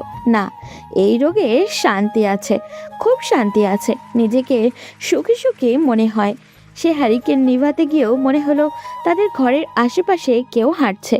সে পাত্তা দিল না, কিন্তু পর মুহূর্তে কে যেন ভেবে শোয়া থেকে উঠে পড়ল। হ্যারিকেনের নিভু নিভু আলোতে জানলার ধারে এগিয়ে গেল। জানলা খুলতেই দমকা হাওয়া এসে গায়ে অদ্ভুত শিহরণ বয়ে গেল। তার ভাবনায় সত্যি হলো, মুহিব এসেছে। সন্ধ্যা জানালা খুলতেই মুহিবের চড়া হাসি চোখে পড়ল। সন্ধ্যা সতর্ক চোখে মায়ের রুমের দিকে একবার পিছু ফিরে তাকালো, এরপর সাবধানী কণ্ঠে ফিসফিসিয়ে বলল, আপনি? হ্যাঁ আমি। ঘুমাওনি এখনো? আমার কথা ভাবছো বুঝি? আপনার কথা কেন ভাববো? আজে বাজে বকবেন না। জানি জানি। সন্ধ্যা বারবার পিছু ফিরে তাকাচ্ছে। সে মুহিবের দিকে তাকিয়ে শুধালো, এত রাতে? আমি এখন চলে যাব সন্ধ্যা, একেবারে 2 মাস পরে আসবো। সন্ধ্যার বুক ধরফর করে উঠল। তার কান্না পেয়ে গেল। মুহিবকে সে আর 2 মাস দেখবে না? কিভাবে থাকবে ও? মুহিব সন্ধ্যার চেহারা দেখে আজ করতে পারল। সে জানালো, এর মাঝে আমাদের আর কোনো যোগাযোগ হবে না। এসেছিলাম তোমার জানালায় চিঠি রাখতে, কিন্তু ভাবিনি তুমি জেগে থাকবে। ভালোই হয়েছে, দেখার তৃষ্ণার অন্তত একটু হলেও পূর্ণ হয়েছে। ভালো থেকো সন্ধ্যা, আমি ফিরে আসবো খুব তাড়াতাড়ি। বলেই মুহিব চলে যেতে নিতেই পিছু ফিরে তাকালো। এগিয়ে এসে হাতের চিঠিটা সন্ধ্যার কাছে এগিয়ে দিল। কোনো প্রয়োজন পড়লে আমাকে ফিরতি চিঠি দিও। এখানে আমি আমার পোস্ট অফিসের ঠিকানা দিয়েছি। আর মাঝে মাঝে ডাক পিয়ন এলে এগিয়ে যেও। আমি মিস করলে পরীক্ষার মাঝে তোমাকে চিঠি দিব। আপনি পরীক্ষা ভালো মতো দিয়েন। ঠিক আছে, আমি যাচ্ছি। ভালো মতো থেকো। আমি ফিরে তোমাকে নিজের সাথে আগলে নিব। আমি আছি তোমার সাথে। সন্ধ্যার চোখ টলমল করে উঠল, মনে হচ্ছে পলক ফেললেই জল গড়িয়ে পড়বে। মুহিব পিছু ফিরতেই সন্ধ্যা পলক ফেলতেই টুপ করে জল গড়িয়ে পড়ল। মুহিব এসে সযত্নে তা মুছে দিল। আমি আছি তো, এভাবে বিদায় দিও না প্লিজ। আমি যে ভালো থাকতে পারবো না। হাসো। সন্ধ্যা হেসে হাত নাড়াতেই মুহিব পিছু ফিরে এগিয়ে গেল। অর্ধেক গিয়েও সন্ধ্যা বুঝতে পারল মুহিব সন্ধ্যার দিকেই তাকিয়ে রয়েছে। রাতের আধার মেখে প্রেমিক পুরুষের চলে যাওয়ার পথে তাকিয়ে থাকে সন্ধ্যা। বড্ড শীত করে ওঠে তার, ভিতরে কাঁপন শুরু হয়। উষ্ণতার অভাবে মন কুকড়ে ওঠে যেন। এমন শীতকাল পেরিয়ে আবারও 2 মাস পরে বসন্ত আসবে নিশ্চয়ই। তখনই হয়তো আবারও সেই পুরুষের সাথে দেখা পাবে। বেশ কিছুক্ষণ পরে মুহিব ফিরে এসে বাবার কক্ষে গেল। বাবা কিছু একটা লিখছেন। মুহিব ডাক দিল, বাবা, আসতে পারি? আজগর শেখ ফিরে তাকালেন। হ্যাঁ, আসো। মুহিব বাবাকে বলে বিদায় জানিয়ে রুম থেকে বেরোবে তার আগেই আজগর শেখের ডাকে থেমে গেল। দাঁড়াও একটু, আমি দিয়ে আসবো তোমাকে। মুহিব মন মুহূর্তের মধ্যেই খুশিতে ছেয়ে গেল। এতবার আসা যাওয়াতে এই প্রথম বোধহয় বাবা তাকে স্টেশনে দিতে যাবেন, তাও বা নিজে থেকে। এটা তার বিশ্বাসযোগ্য হচ্ছে না। বাবা নামক মানুষটা সবসময় কাজের মধ্যেই ডুবে থাকেন। সেই নিয়ে মুহিবের কোনো খারাপ লাগা বা অভিযোগ ছিল না, কিন্তু আজ নিজে থেকে বাবা তাকে স্টেশনে দিয়ে আসবেন সেটা সে ভাবতে পারছে না। মুহিব মায়ের দিকে এগিয়ে গেল। সাহেলা বেগম আঁচলে মুখ ঢাকলেন। তা দেখে মুহিব মাকে জড়িয়ে নিল। আহ মা, আমি তো প্রথম যাচ্ছি না। আবার কবে আসবি? এই তো, এই পরীক্ষাটা শেষ হতেই চলে আসব। মুহিবের কথার মাঝে হারুন বাদ সাধল। চাচি, কইতে হইব না। এবার মুহিব কর আগেই আমি চলে আসবো আর আপনার সঙ্গী আনবো। সাহেলা বেগম কিছু বুঝতে উঠতে পারলেন না। তার আগেই মুহিব হারুনের পিঠে চাপড় মেরে দিল। সে মাকে বিদায় জানিয়ে তড়িঘড়ি করে গাড়ির দিকে এগিয়ে গেল। আজগর শেখ ছেলের মুখের দিকে তাকালেন। তিনি স্ত্রীকে বলে গাড়িতে উঠে গেলেন। স্বামী ছেলেকে বিদায় দিতে যাচ্ছে তা দেখে শায়লা বেগমের মন খুব খুশি হলো। ছেলেটা তেমনভাবে বাবার সান্নিধ্য কোনোদিন পায়নি। আজ আর হারুন যাবে না, কেননা চাচা যাচ্ছে। মুহিব গাড়িতে উঠে হারুনকে শাসালো যেন ওই ব্যাপারে কোনো ভুল কিছু না করে। হারুন আশ্বস্ত দিলে মুহিব গাড়িতে উঠে পড়তেই আজগর শেখ গাড়ি ছেড়ে দিলেন। তিনি আজ নিজে ড্রাইভ করবেন। বাপ ছেলের মাঝে কেউ ঢুকুক তা তিনি চাচ্ছেন না। আজগর শেখ গাড়ি চালাচ্ছেন। শুনশান গ্রামের নীরব নিস্তব্ধতায় ঘেরা নির্জীব রাস্তা দিয়ে গাড়ি এগিয়ে যাচ্ছে। মুহিব বাইরে তাকিয়ে আছে। তার সন্ধ্যার কথা খুব মনে পড়ছে। 2টা মাস সে কিভাবে থাকবে মেয়েটাকে ছাড়া। সন্ধ্যাকে মনে পড়ছে ভীষণ। আরেকবার দেখা যেতে পারলে তার মন ভরত, কিন্তু তা তো আর সম্ভব না। মেয়েটিকে দেখার তৃষ্ণা তার সারা জীবনেও মিটবে না হয়তো। সর্বোপরি এইবারে পরীক্ষাটা কেমন হবে সেটাও সে ভাবতে পারছে না। আজগর শেখ ছেলের দিকে তাকালেন। ছেলেকে বাইরে অন্যমনস্কভাবে তাকিয়ে থাকতে দেখে তিনি চোখ সরিয়ে নিলেন। তিনি নীরবতা কিভাবে ভাঙবে সেটা ভাবছেন। আশ্চর্য, এলাকার এত বড় নামধারী মানুষ হয়ে তিনি ছেলের সাথে কথা খুঁজে পাচ্ছেন না। এতটা দূরত্ব হয়ে গেল তাদের বাপ ছেলের মাঝে। বেশ কিছুক্ষণ কথা বলতে চেয়েও তিনি কথা খুঁজে পেলেন না। তিনি খাকারি দিয়ে গলা পরিষ্কার করলেন। এতে মুহিবের ধ্যান মগ্ন হলো। সে বাইরে থেকে দৃষ্টি সরিয়ে বাবার দিকে তাকালো। বাবা, আপনি কি কিছু বলবেন? হ্যাঁ, পরীক্ষা ভালো মতো দিও। মুহিব হ্যাঁ বোধক মাথা নাড়াতেই তিনি আবারও বলে উঠলেন, এটা তোমার পরীক্ষা শেষ না? হ্যাঁ। মুহিব জানে বাবা কথা বলতে চাইছে, তাই জানা কথাগুলো আবারও আওড়াচ্ছে। ভালো মতো দিও। এটার পরে তুমি যেটা ইচ্ছে সেটা করতে পারো। চাইলে বাবার ব্যবসাতে ঢুকতে পারো, আর না চাইলে কোন একটা চাকরিও করতে পারো। বাধা দিব না, তবে চাকরিতে ঢুকলেও আমার ব্যবসার দেখাশোনা করতে হবে। অভিজ্ঞতা সবকিছু নিতে পারো। জি। গাড়ি স্টেশনে পৌঁছে গিয়েছে। আজগর শেখ গাড়ি থামিয়ে নেমে পড়লেন। গাড়ির পেছনে তিনি নিজে গিয়ে ছেলের ব্যাগ নিয়ে এসে মুহিবকে দিলেন। বাস এসে পড়েছে। এখনো বেশ কিছু সময় বাকি আছে। 5 মিনিট দাঁড়াবে? মুহিবের পা থেমে গেল। সে আবারও পিছু ফিরে বাবার কাছে এগিয়ে গেল। আজগর শেখ ইতস্তত বোধ করলেন, কিন্তু ছেলেটাকে যে তিনি বড্ড ভালোবাসেন, এই ছেলেটার কষ্ট তিনি সহ্য করতে পারবেন না। মুহিব বাবার ইতস্তত ধরতে পারল না। সে শান্ত কণ্ঠে শুধালো, বাবা বলো, নির্দ্বিধায় বলো। আজগর শেখ ভরসা পেলে তিনি ছেলের দিকে তাকালেন। কাউকে ভালোবাসো? মুহিব চমকে তাকালো বাবার দিকে। ছেলের চমকানো দেখে আজগর শেখ নিজেকে নরম করে হাসার চেষ্টা করলেন। তখন হারুনের বলা কথার অর্থ আমি বুঝেছি, তাই বলছি, কাউকে ভালোবাসলে ইতস্তত করিও না, বাবাকে বলিও। এই বাবা সবসময় থাকবে, আমি নিজেই প্রস্তাব নিয়ে যাব। মুহিব যেন ভরসা খুঁজে পেল। সে বাবাকে জড়িয়ে ধরল। আজগর শেখ আচমকা ছেলের জড়িয়ে ধরাতে ভরকে গেলেও নিজেকে ধরাস্ত করে নিজেও জড়িয়ে ধরলেন। তার মনে হচ্ছে এতদিনের বাপ ছেলের দূরত্ব ঘুচবে। বাস ছেড়ে দেবে। আজগর শেখ মুহিবকে তুললেন। তোমার থেকে 5 মিনিট নিয়ে 10 মিনিট কাটিয়ে দিয়েছি। মুহিব হাসলো আর বলল, এই 10 মিনিট আমার কাছে অনেক কিছু। ঠিক আছে, এইবার যাও, পরীক্ষাটা ভালো মতন দিয়ে ফিরে আসো। হ্যাঁ বাবা, আমি ফিরে এসে আপনাকে বলবো। ঠিক আছে, ভরসা করো বাবাকে, আমি আছি সব সময়, কিন্তু পরীক্ষাটা একদম নিশ্চিন্তে দিবে। মুহিবকে হেসে বাচ্চাদের মতো করে দুদিকে মাথা দোলালো। তার আর কিচ্ছু চাওয়ার নেই। সে বাসে উঠে গেল। জানলার পাশে বসতেই আজগর শেখ এগিয়ে হাত নেড়ে ছেলেকে বিদায় জানালেন। এক মনে খুশি লাগলো যে ছেলেকে সে ভরসা দিতে পেরেছে। সে যে চায় না তার ছেলের পরিণতি তারই মতো কষ্টদায়ক হোক, যেটা রেস তার এখনো রয়ে গেছে। এখনো গুমড়ে গুমড়ে খায় সে। ভোরের আজান পড়তেই সন্ধ্যার ঘুম ভেঙে গেল। ঘুম ঘুম চোখে সে নিজেকে খোলা জানালার ধারে আবিষ্কার করলো। মুহিবের কথা ভাবতে গিয়ে কোন সময় চোখ লেগে এসেছে সে সেটা টের পায়নি। সন্ধ্যা হ্যারিকেনের দিকে তাকালো। হ্যারিকেন একদমই নিবু নিবু অবস্থায়, যেন সে দায়ে পড়ে আলো দিচ্ছে। সন্ধ্যা বুঝতে পারল জ্বালানি ফুরিয়ে এসেছে। আসলেই তো সারা রাত ধরে আলো দিচ্ছে। সে উঠে দাঁড়ালো। হ্যারিকেন নিবু নিবু আলোতে ঘরটা ভুতুরে মনে হচ্ছিল। সন্ধ্যা তাড়াতাড়ি জ্বালানি নিয়ে এসে হ্যারিকেন ভালোভাবে আলো চালিয়ে দিল। হ্যারিকেনের আলোর দিকে এক মনস্কভাবে তাকিয়ে রইল সন্ধ্যা। তার কেন জানি মনটা ভালো লাগছে না। মায়ের রুম থেকে পায়ের আওয়াজ পেতেই সন্ধ্যার কান খাড়া হয়ে গেল। সে দাঁড়িয়ে পড়ল। মা আসছে। মা এলে বুঝে যাবে সে তেমন একটা ঘুমায়নি। সন্ধ্যা তার হাতে থাকা চিঠিটার দিকে তাকালো।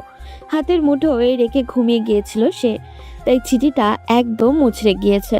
তার খারাপ লাগলো। মুহিবের দেওয়া স্মৃতিটা সে মুচড়ে ফেলেছে নিজেরই অজান্তে। সন্ধ্যা নিজের ভাবনার উপরে হাসলো।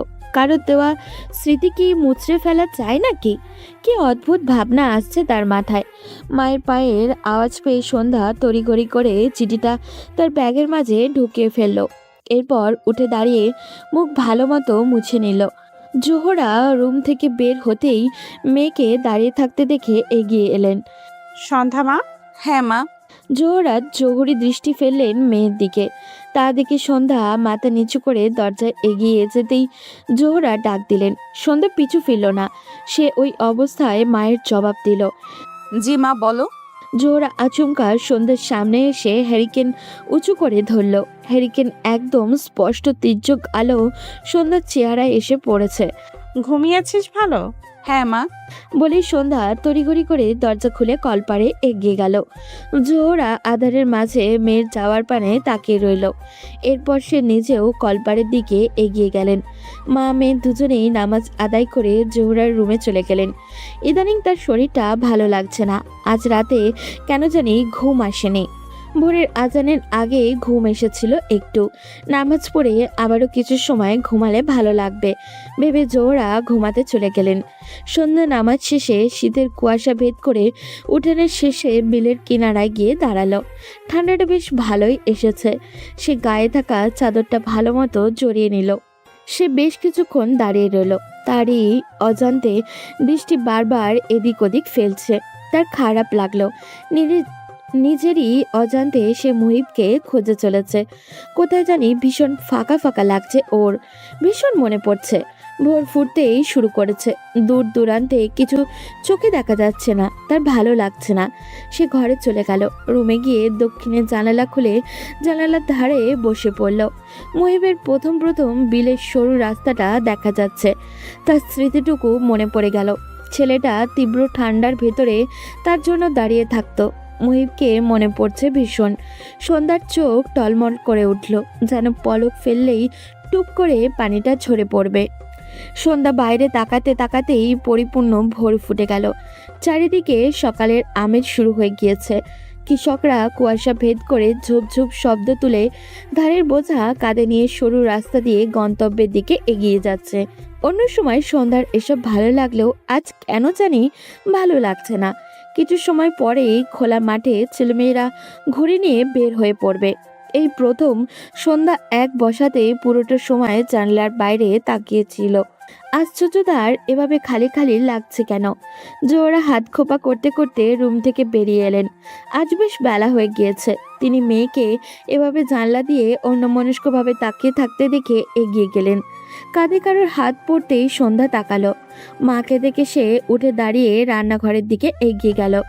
আনিস মিয়া আজ কদিন যাবৎ নেই, তাই আজও জোহরা মেয়েকে কলেজে যেতে তড়িঘড়ি করেন, কিন্তু সন্ধ্যা রাজি হতে চায় না। এমনিতেও মুহিব চলে যাওয়াতে তার মন খারাপ।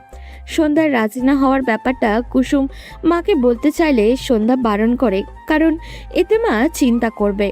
জোহরা এসে মেয়েকে কাঁধে হাত রাখে। কি হয়েছে মা? সন্ধ্যা কিছু না বলেই চুপ থাকে। মাকে কি বলবে সে? তার চেয়ে হারুনের ব্যাপারে ভয় জেগেছে। জোহরা মেয়েকে আশ্বস্ত করে বললেন, বাবা আসলে তো আর কলেজে যেতে পারবি না, এই কয়দিন অন্তত যা। তুই তো পড়াশোনা করতে চাস, এমন করার কারণ? তোকে যে আমি যেটা করতে পারিনি সেটা করতে চাই, আমার মতন করে করতে চাই। আর কালকের দিনও যাসনি, ভাবলাম এমনি, কিন্তু আজকেও কি হয়েছে মা আমাকে বল।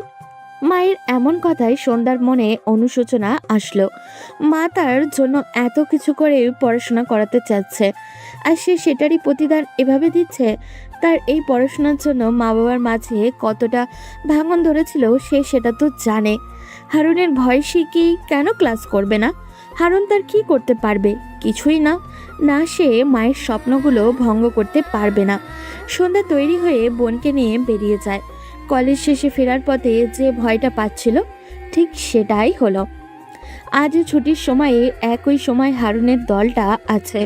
সন্ধ্যা বিলের আইলে থাকাকালীন দূর থেকেই এদিক ওদিক তাকালো। না, আর কোনো দিকে পথ নেই যাওয়ার।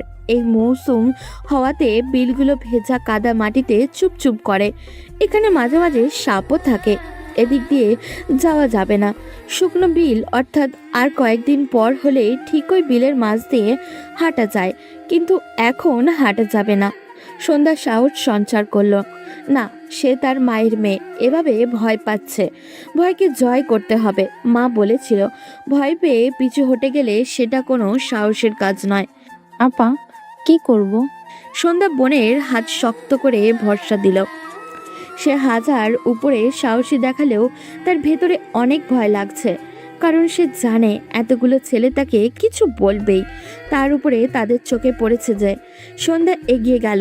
কুসুম আপার দিকে ভয়ার্থ দৃষ্টিতে তাকাচ্ছে।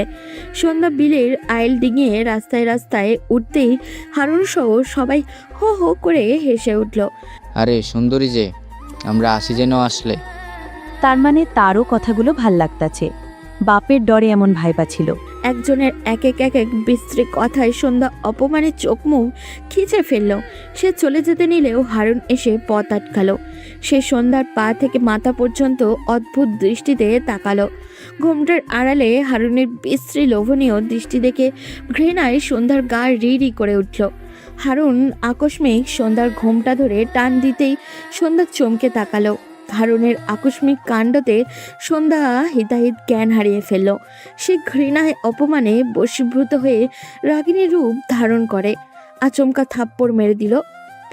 আকস্মিক ঘটনায় সবাই হতবাক। হারুনের বন্ধুরা হাসা বন্ধ করে বসা থেকে দাঁড়িয়ে পড়ল। হারুন গালে হাত দিয়ে তাকিয়ে রইল। তার ঠোঁট কেটে রক্ত পড়ছে। একটা মেয়ে মানুষের হাতে এত শক্তি। জোহরা ভাতের প্লেট দিয়ে সন্ধ্যার ঘরের সামনে দাঁড়িয়ে আছে। সে দুইবার দরজা ধাক্কালো, না, ভেতর থেকে কোনো সাড়া পাওয়া যাচ্ছে না।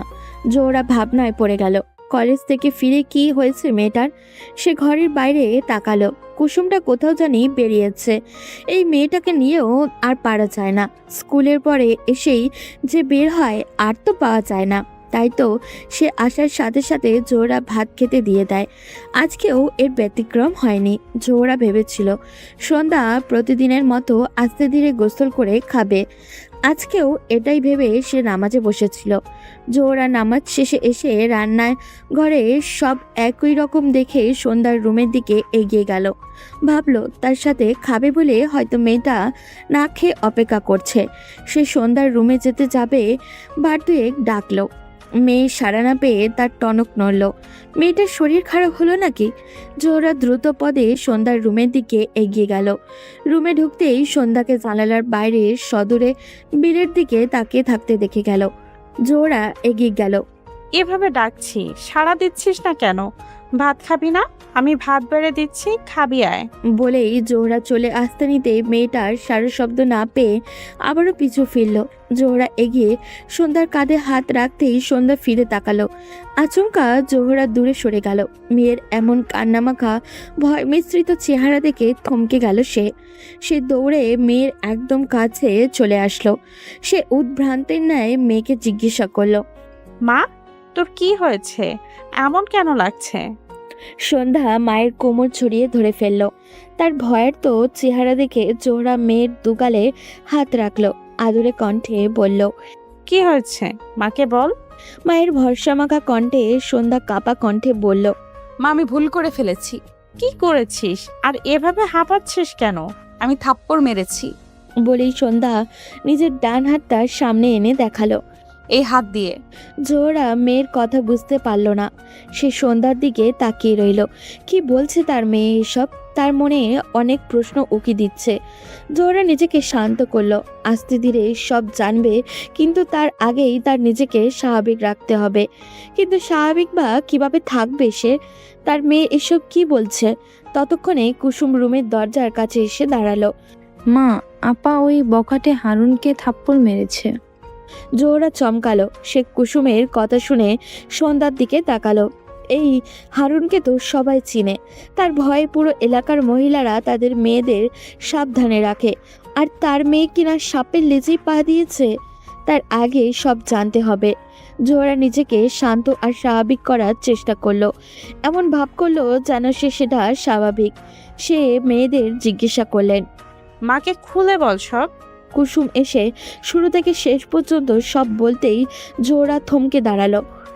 মেয়েদের ভাবভঙ্গিমা দেখে জোহরা নিজেকে স্বাভাবিক করলো। এখন আর আফসোস করে লাভ নেই, যা হওয়ার হয়ে গিয়েছে। তার মেয়েগুলোকে সাবধানে রাখা উচিত ছিল। এখন থেকে সাবধানে থাকতে হবে। জোহরা হাসার চেষ্টা করলো। এটার জন্য এমন করছিস?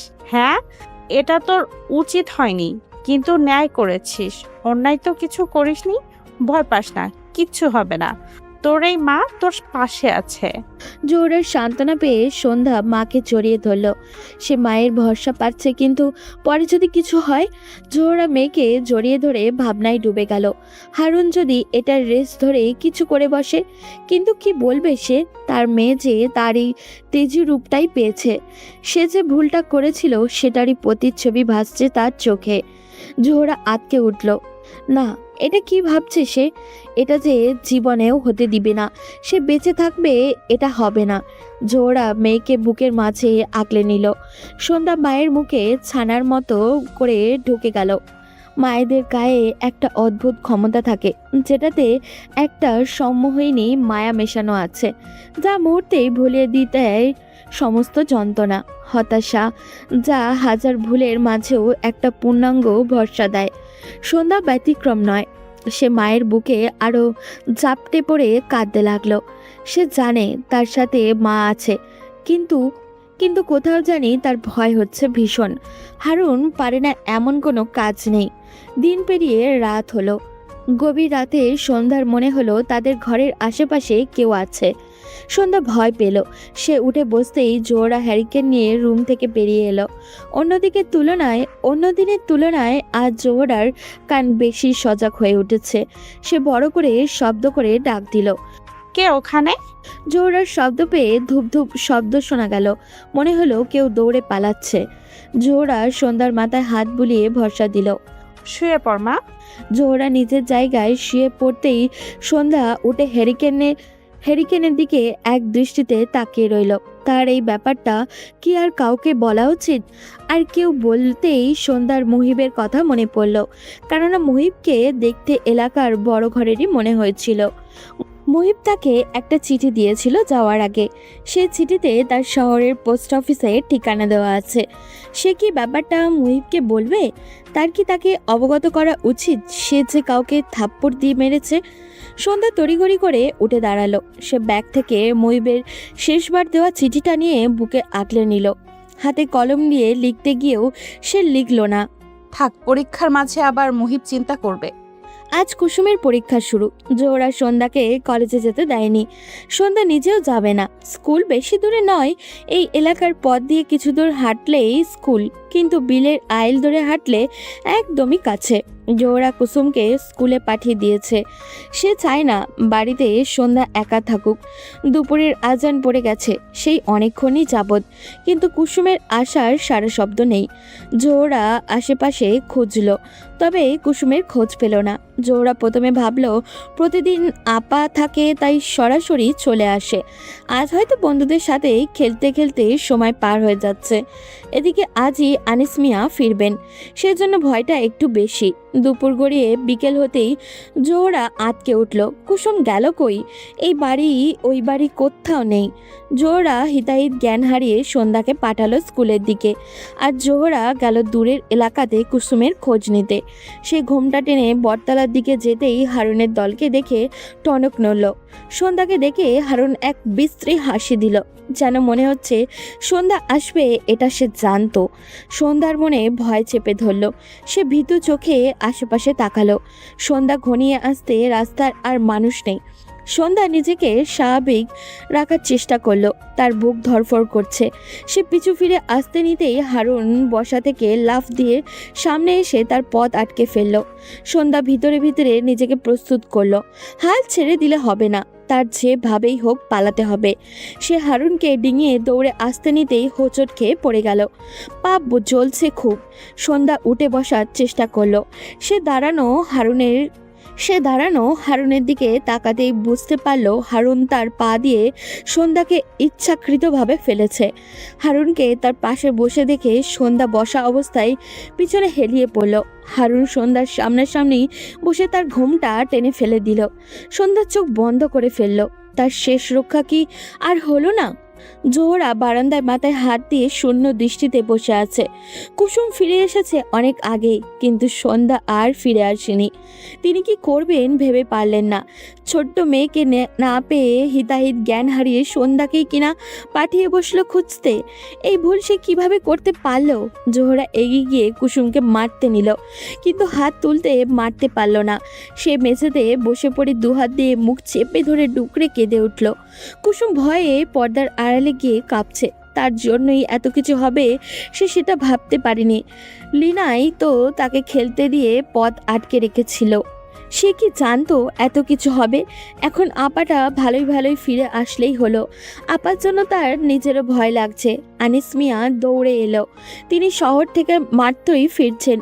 বাস থেকে নেমে গ্রামের রাস্তা ধরতেই একজনের কাছ থেকে নিজের ঘরের এমন খবর পেয়ে তিনি দৌড় লাগালো। বয়সের ভারে এখন আর এত দৌড়াতে পারেন না, কিন্তু ঘরের এমন খবর কেউই বা চুপচাপ শুনবে? তিনি স্ত্রীর পাশে বসে হাঁপাতে লাগলেন। স্ত্রীর দিকে তাকিয়ে আনিস মিয়া চমকালেন। দুনিয়ার যা কিছু হতো না কেন, জোহরা নিজেকে অনেক শক্ত আর স্বাভাবিক রাখত, কিন্তু আজ কিভাবে এতটা ভেঙে পড়েছে সে? আনিস মিয়া কাঁধে হাত রাখলো। জোহরা স্বামীর কোমর জড়িয়ে ধরে কান্নায় ভেঙে পড়ল। কান্নার মাঝে অস্পষ্ট সুরে বলতে লাগলেন, আমার মেয়ে, আমার সন্ধ্যা কই? আনিস মিয়া চুপ থেকে স্ত্রীর মাথায় হাত রাখলেন। ভরসার কণ্ঠে বলে উঠলেন, এভাবে ভাইঙ্গা পড়ছো কেন? রাত গড়িয়ে এসেছে, ধরনের বুকে আলো বিদায় নিয়ে অন্ধকার নেমে এসেছে। আশেপাশে প্রতিবেশীরা কেউ বসে কেউ দাঁড়িয়ে জোহরাকে সান্ত্বনা দিচ্ছে। উঠোনের বারান্দায় হ্যারিকেনের নিবু নিবু আলো ঘরটাকে অদ্ভুত করে রেখেছে। জোহরা উঠে দাঁড়ালো, দাঁড়াতেই সে তাল সামলাতে পারল না, মাথা ঘুরে পড়ে গেল। পাশের এক মহিলা এসে তাকে ধরে বারান্দার খাটে শুইয়ে দিল। চোখ বন্ধ অবস্থায় তিনি সন্ধ্যার নাম জপতে লাগলেন। আনিস মিয়া স্ত্রীর পাশে বসে ভরসা দিল। তার দেহটা ক্লান্তিতে আর সইছে না, এভাবে হাল ছেড়ে দিলে চলবে না। তার মাইয়াকে খুঁজে আনা লাগবই। এই মাইয়াকে সে কোনোদিনও কাছে টাইনা আদর করেনি। যেই মাইয়াকে নিয়ে তার এত ভয় ছিল, সেই মাইয়াই কিনা না। আনিস মিয়া ভাবতে পারল না, তার বৈশা থাকলে চলবে না। সে উঠে দাঁড়ালো। এরপর উঠান পেরিয়ে কয়েকজন মানুষ নিয়ে চলে গেলেন। হ্যারিকেনের নিবু নিবু আলোর দিকে জোহরা তাকিয়ে আছে। তার চোখে আর পানি নেই, শুকিয়ে যাওয়া চোখ কিন্তু জ্বলছে খুব। সর্বনাশ হয়ে গেছে খালাম্মা। জোহরা চমকে উঠে দাঁড়ালো। বারবার সে মাথা ঘুরে পড়ে যাচ্ছে, কিন্তু একবার শক্ত হয়ে উঠে দাঁড়ালো। উঠান দিয়ে আনিস মিয়া সন্ধ্যাকে কোলে নিয়ে এগিয়ে আসছে। জোহরার পা আপনা আপনি থেমে গেল। সে আর পা সামনে আগাতে পারছে না, যেন মনে হচ্ছে সে একটা শক্ত পাথরে পরিণত। আনিস মিয়া দ্রুত সন্ধ্যাকে নিয়ে ঘরে গেল। চেয়ারম্যান সাহেব এসেছেন প্রস্তাব নিয়ে। প্রস্তাবটা হলো তার ভাইপো হারুনের সাথে সন্ধ্যার বিয়ে। তা শুনে জোহরা ঘর থেকে বেরিয়ে এলো। আনিস মিয়ার কড়া নিষেধাজ্ঞার জন্য সে এতক্ষণ সব চুপচাপ হজম করছিল, কিন্তু তাই বলে এমন একটা প্রস্তাব তো মানা যায় না। সে এইসব অন্যায় আবদার মানবে না। মগের মূল্য পাইছে নাকি? এই বিয়ে হবে না, আমি থাকতে এটা কিছুতেই হবে না। আজগর শেখ ফিরে তাকালেন। কতগুলো বছর পর সেই তেজি মানুষটি তার সামনে। তুমি কি কইতাছো? তুমি নিজেই জানো না। বলেই আনিস মিয়া তড়িঘড়ি করে স্ত্রীকে জোর করে ঘরে নিয়ে গেলেন, কিন্তু জোহরার প্রতিবাদী গলা ভেসে আসছে। আজগর শেখ হাসলেন। তার জীবনের প্রথম মানবী, অথচ সেই আগের মতোই রয়ে গেল, একটুও বদলায়নি। জোহরাকে আনিস মিয়া মেয়ের সাথে সাথে রুমে ঢুকিয়ে বাইরে থেকে দরজা বন্ধ করে দিল। দিন পেরিয়ে বিকেল গড়িয়ে এলো। সন্ধ্যা নামবে বলে জোহরা উঠানের দিকে দৃষ্টি দিল। চেয়ারম্যান সাহেব যাওয়ার পরে আনিস মিয়ার সাথে তার কথা কাটাকাটি হয়েছে। তিনি যাওয়ার সময় বলে গিয়েছেন এই বিয়ে সে দিবেই, চেয়ারম্যানের কথা সে ফেলবে না। সে যে তখন বের হলো এখনো ফিরল না। জোহরা আর মাথা ঘামালো না, সে মেয়ের রুমের দিকে এগিয়ে গেল। সন্ধ্যা গায়ে চাদর মুড়িয়ে খাটে হেলান দিয়ে বাইরে তাকিয়ে আছে। সন্ধ্যা এখনো সময়টা কাটিয়ে উঠতে পারেনি। জোহরার খারাপ লাগলো। তার এমন চঞ্চল মেয়েটা এমন নিথর বানিয়ে দিল কে সে এখনো জানে না। একদিন না পেরোতেই আনিস মিয়া এভাবে মেয়ের বিয়ের জন্য উঠে পড়ে লেগেছে। তার জোহরার সহ্য হচ্ছে না। আনিস মিয়ার মতে সেদিন কিছু হতে পারেনি, কেননা ওই ঝোপঝাড়ে ভাঙা ঘরটাতে চাচানোর আওয়াজ শুনে তার সেখানে গিয়েছিল। তখনই অনেক লোকের পালানোর শব্দ হয়েছিল। আনিস মিয়ার মতে সর্বনাশ না হলেও মেয়ের বদনাম তো হয়ে গিয়েছে, তাই তিনি চান তড়িঘড়ি করে মেয়ের বিয়ে দিতে। কিন্তু জোহরা মানতে নারাজ। আনিস মিয়ার কথা অনুযায়ী এমন বদনামওয়ালা মেয়েকে কেউ বিয়ে করবে না, তাই যেই পাত্রই হোক না কেন বিয়ে পড়িয়ে দিলেই সম্মান বাঁচবে। কিন্তু জোহরা তা মানতে পারছে না। তার মেয়ে কি ফেলনা নাকি? তার উপরে ওই বকাটে হারুনের সাথেই বিয়ে। জোহরা আন্দাজ করেছে সন্ধ্যার এইসবের জন্য হারুনই দায়ী। যদি এমনটাই হয় তবে সে ওই ছেলেকে ছাড়বে না কিছুতেই। সন্ধ্যা বাইরে তাকিয়ে আছে। জোহরা আস্তে করে মেয়ের দিকে এগিয়ে গেলেন। তিনি মেয়ের কাঁধে হাত রাখলেন। সন্ধ্যা ফিরে তাকালো না। মা, কিছু তো হয়নি, তুই এভাবে ভেঙে পড়িস না মা। মায়ের কথায় সন্ধ্যা নিশ্চুপ রইল। তা দেখে জোহরার মনে আরো অপরাধ বোধ জেগে উঠল। সে মেয়ের দিকে তাকিয়ে কথা বলতে পারছে না। তার নিজের ভুলের জন্য মেয়ের জীবন নাশ হতে যাচ্ছিল। জোহরা এসে মেয়ের পাশে বসলেন। সন্ধ্যা মায়ের দিকে ফিরে তাকিয়ে চুপচাপ জড়িয়ে ধরল। জোহরা মেয়ের মাথায় হাত বুলালেন। কাল বাদে পরশু মেয়েটার বিয়ে, তাও বা সেই হারুনের সাথেই। এটা কিছুতেই সে মেনে নিতে পারছে না। তার তার ফুলের মতো মেয়ের সাথে এমন একটা ছেলের বিয়ে, কিন্তু আনিস মিয়া তার কথায় অনড়। চেয়ারম্যান সাহেব স্বয়ং এই বিয়েতে প্রস্তাব নিয়ে এসেছে, তাতে তিনি দ্বিরুক্তি করবেন না। তার উপরে এমন বদনামওয়ালা মেয়েকে বিয়ে করতে চাইছে, এটাই তো অনেক। গভীর রাত, চারিদিকে ঝিঝি পোকার ডাক। ঝিঝি পোকাগুলি মাঝে মাঝে দিক বেদিক ছুটে আধারের মাঝে হলদে জলকানি দিচ্ছে। সন্ধ্যা জানলা খুলে সেই অদ্ভুত সুন্দর পরিবেশটির দিকে তাকিয়ে আছে। বাইরে হালকা চাঁদের আলোতে সবই স্পষ্ট, কিন্তু কুয়াশার ভিড়ে ঝিঝি পোকাগুলোর হলদে ঝলকানি ছাড়া আর কিছুই চোখে পড়ছে না।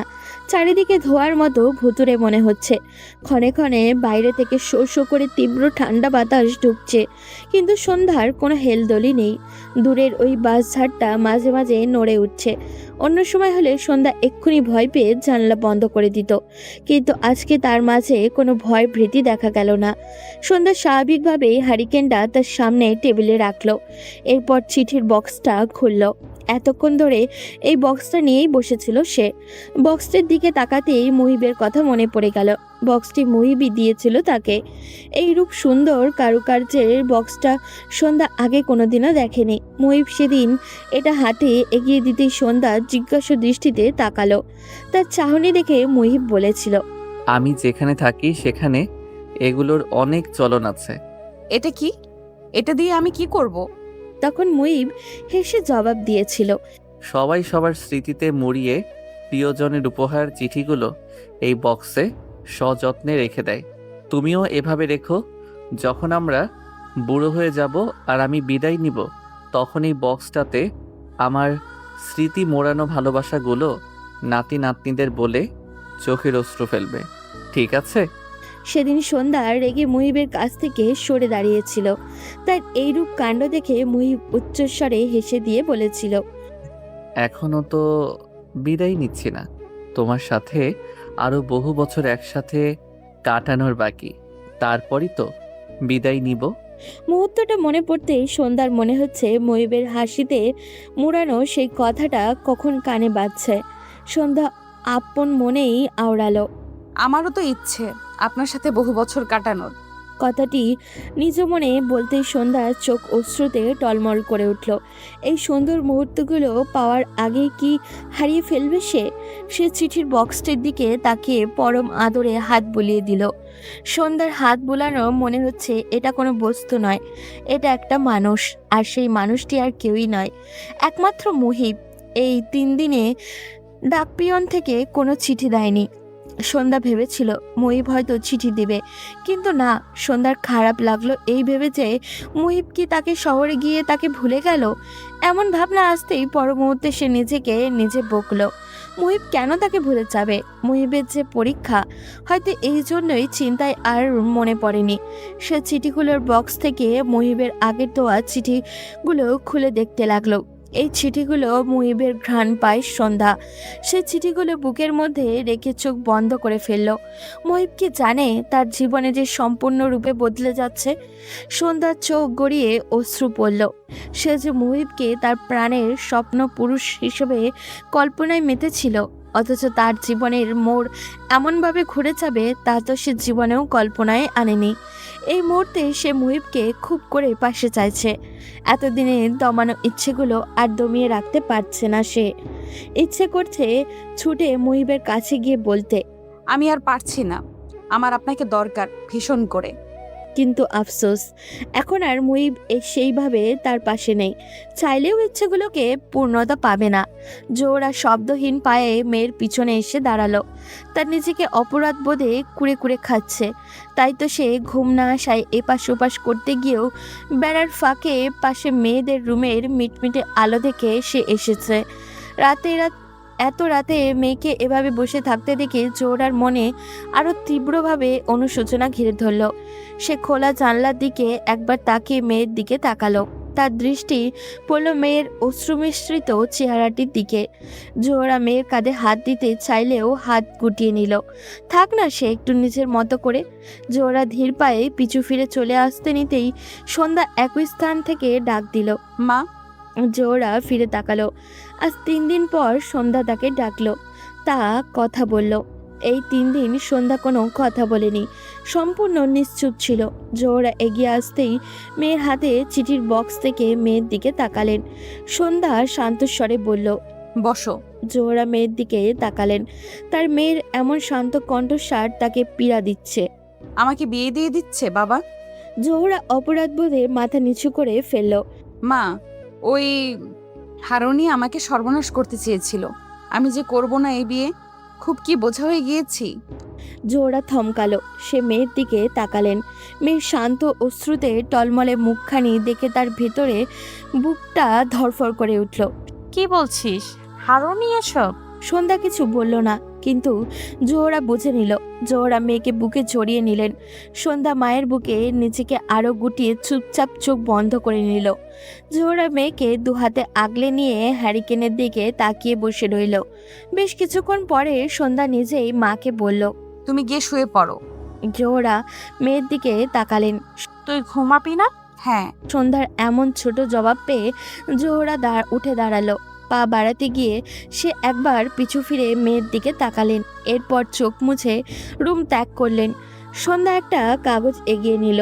হ্যারিকেনের মৃদু আলোয় গুটি গুটি অক্ষরে লিখল, আপনার সন্ধ্যা ভালো নেই, আপনাকে দরকার, ভীষণ করে দরকার। ভালোবাসেন তো ফিরে এসে নিয়ে যান আমাকে।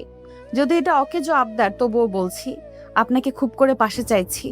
লেখা শেষ হতেই সেই কাগজটা সযত্নে খামিয়ে ঢুকিয়ে ফেলল। হ্যারিকেনের জ্বালানি ফুরিয়ে আসার আগ পর্যন্ত সন্ধ্যা একইভাবে খোলা জানালার ধারে বসে রইল। চোখের সামনেই আধার কাটিয়ে ভোর ফুটতে শুরু করেছে। ঠান্ডার জোরটা আরও বেড়ে গিয়েছে। সন্ধ্যা দরজা খুলে বিস্তীর্ণ উঠান পেরিয়ে সে বিলের ধারে গিয়ে দাঁড়ালো। শীতের শেষ এখন, কিন্তু শেষ দিকে যেন শীত আরও বেশি করে পড়েছে। সন্ধ্যা গায়ে ভালো মতো চাদর জড়িয়ে নিল। সে না চাইতেও তার পাশে একবার তাকালো। এই জায়গাটাতে মুহিব দাঁড়িয়ে থাকতো। আজ ভীষণ করে তার উষ্ণ পেতে ইচ্ছা করছে। সন্ধ্যা চোখ ফিরিয়ে অদূরে কুয়াশায় ঘেরা বিলগুলোর দিকে দৃষ্টি দিল। মুহিবকে মনে পড়ছে আজ ভীষণ করে। মুহিব কি তাকে এভাবে মনে করছে? কে জানি, আর কি সে এই সুন্দর মুহূর্তগুলো ফিরে পাবে? না, কিভাবেই এভাবে স্মৃতির আড়ালে ঢেকে পড়বে এইসব।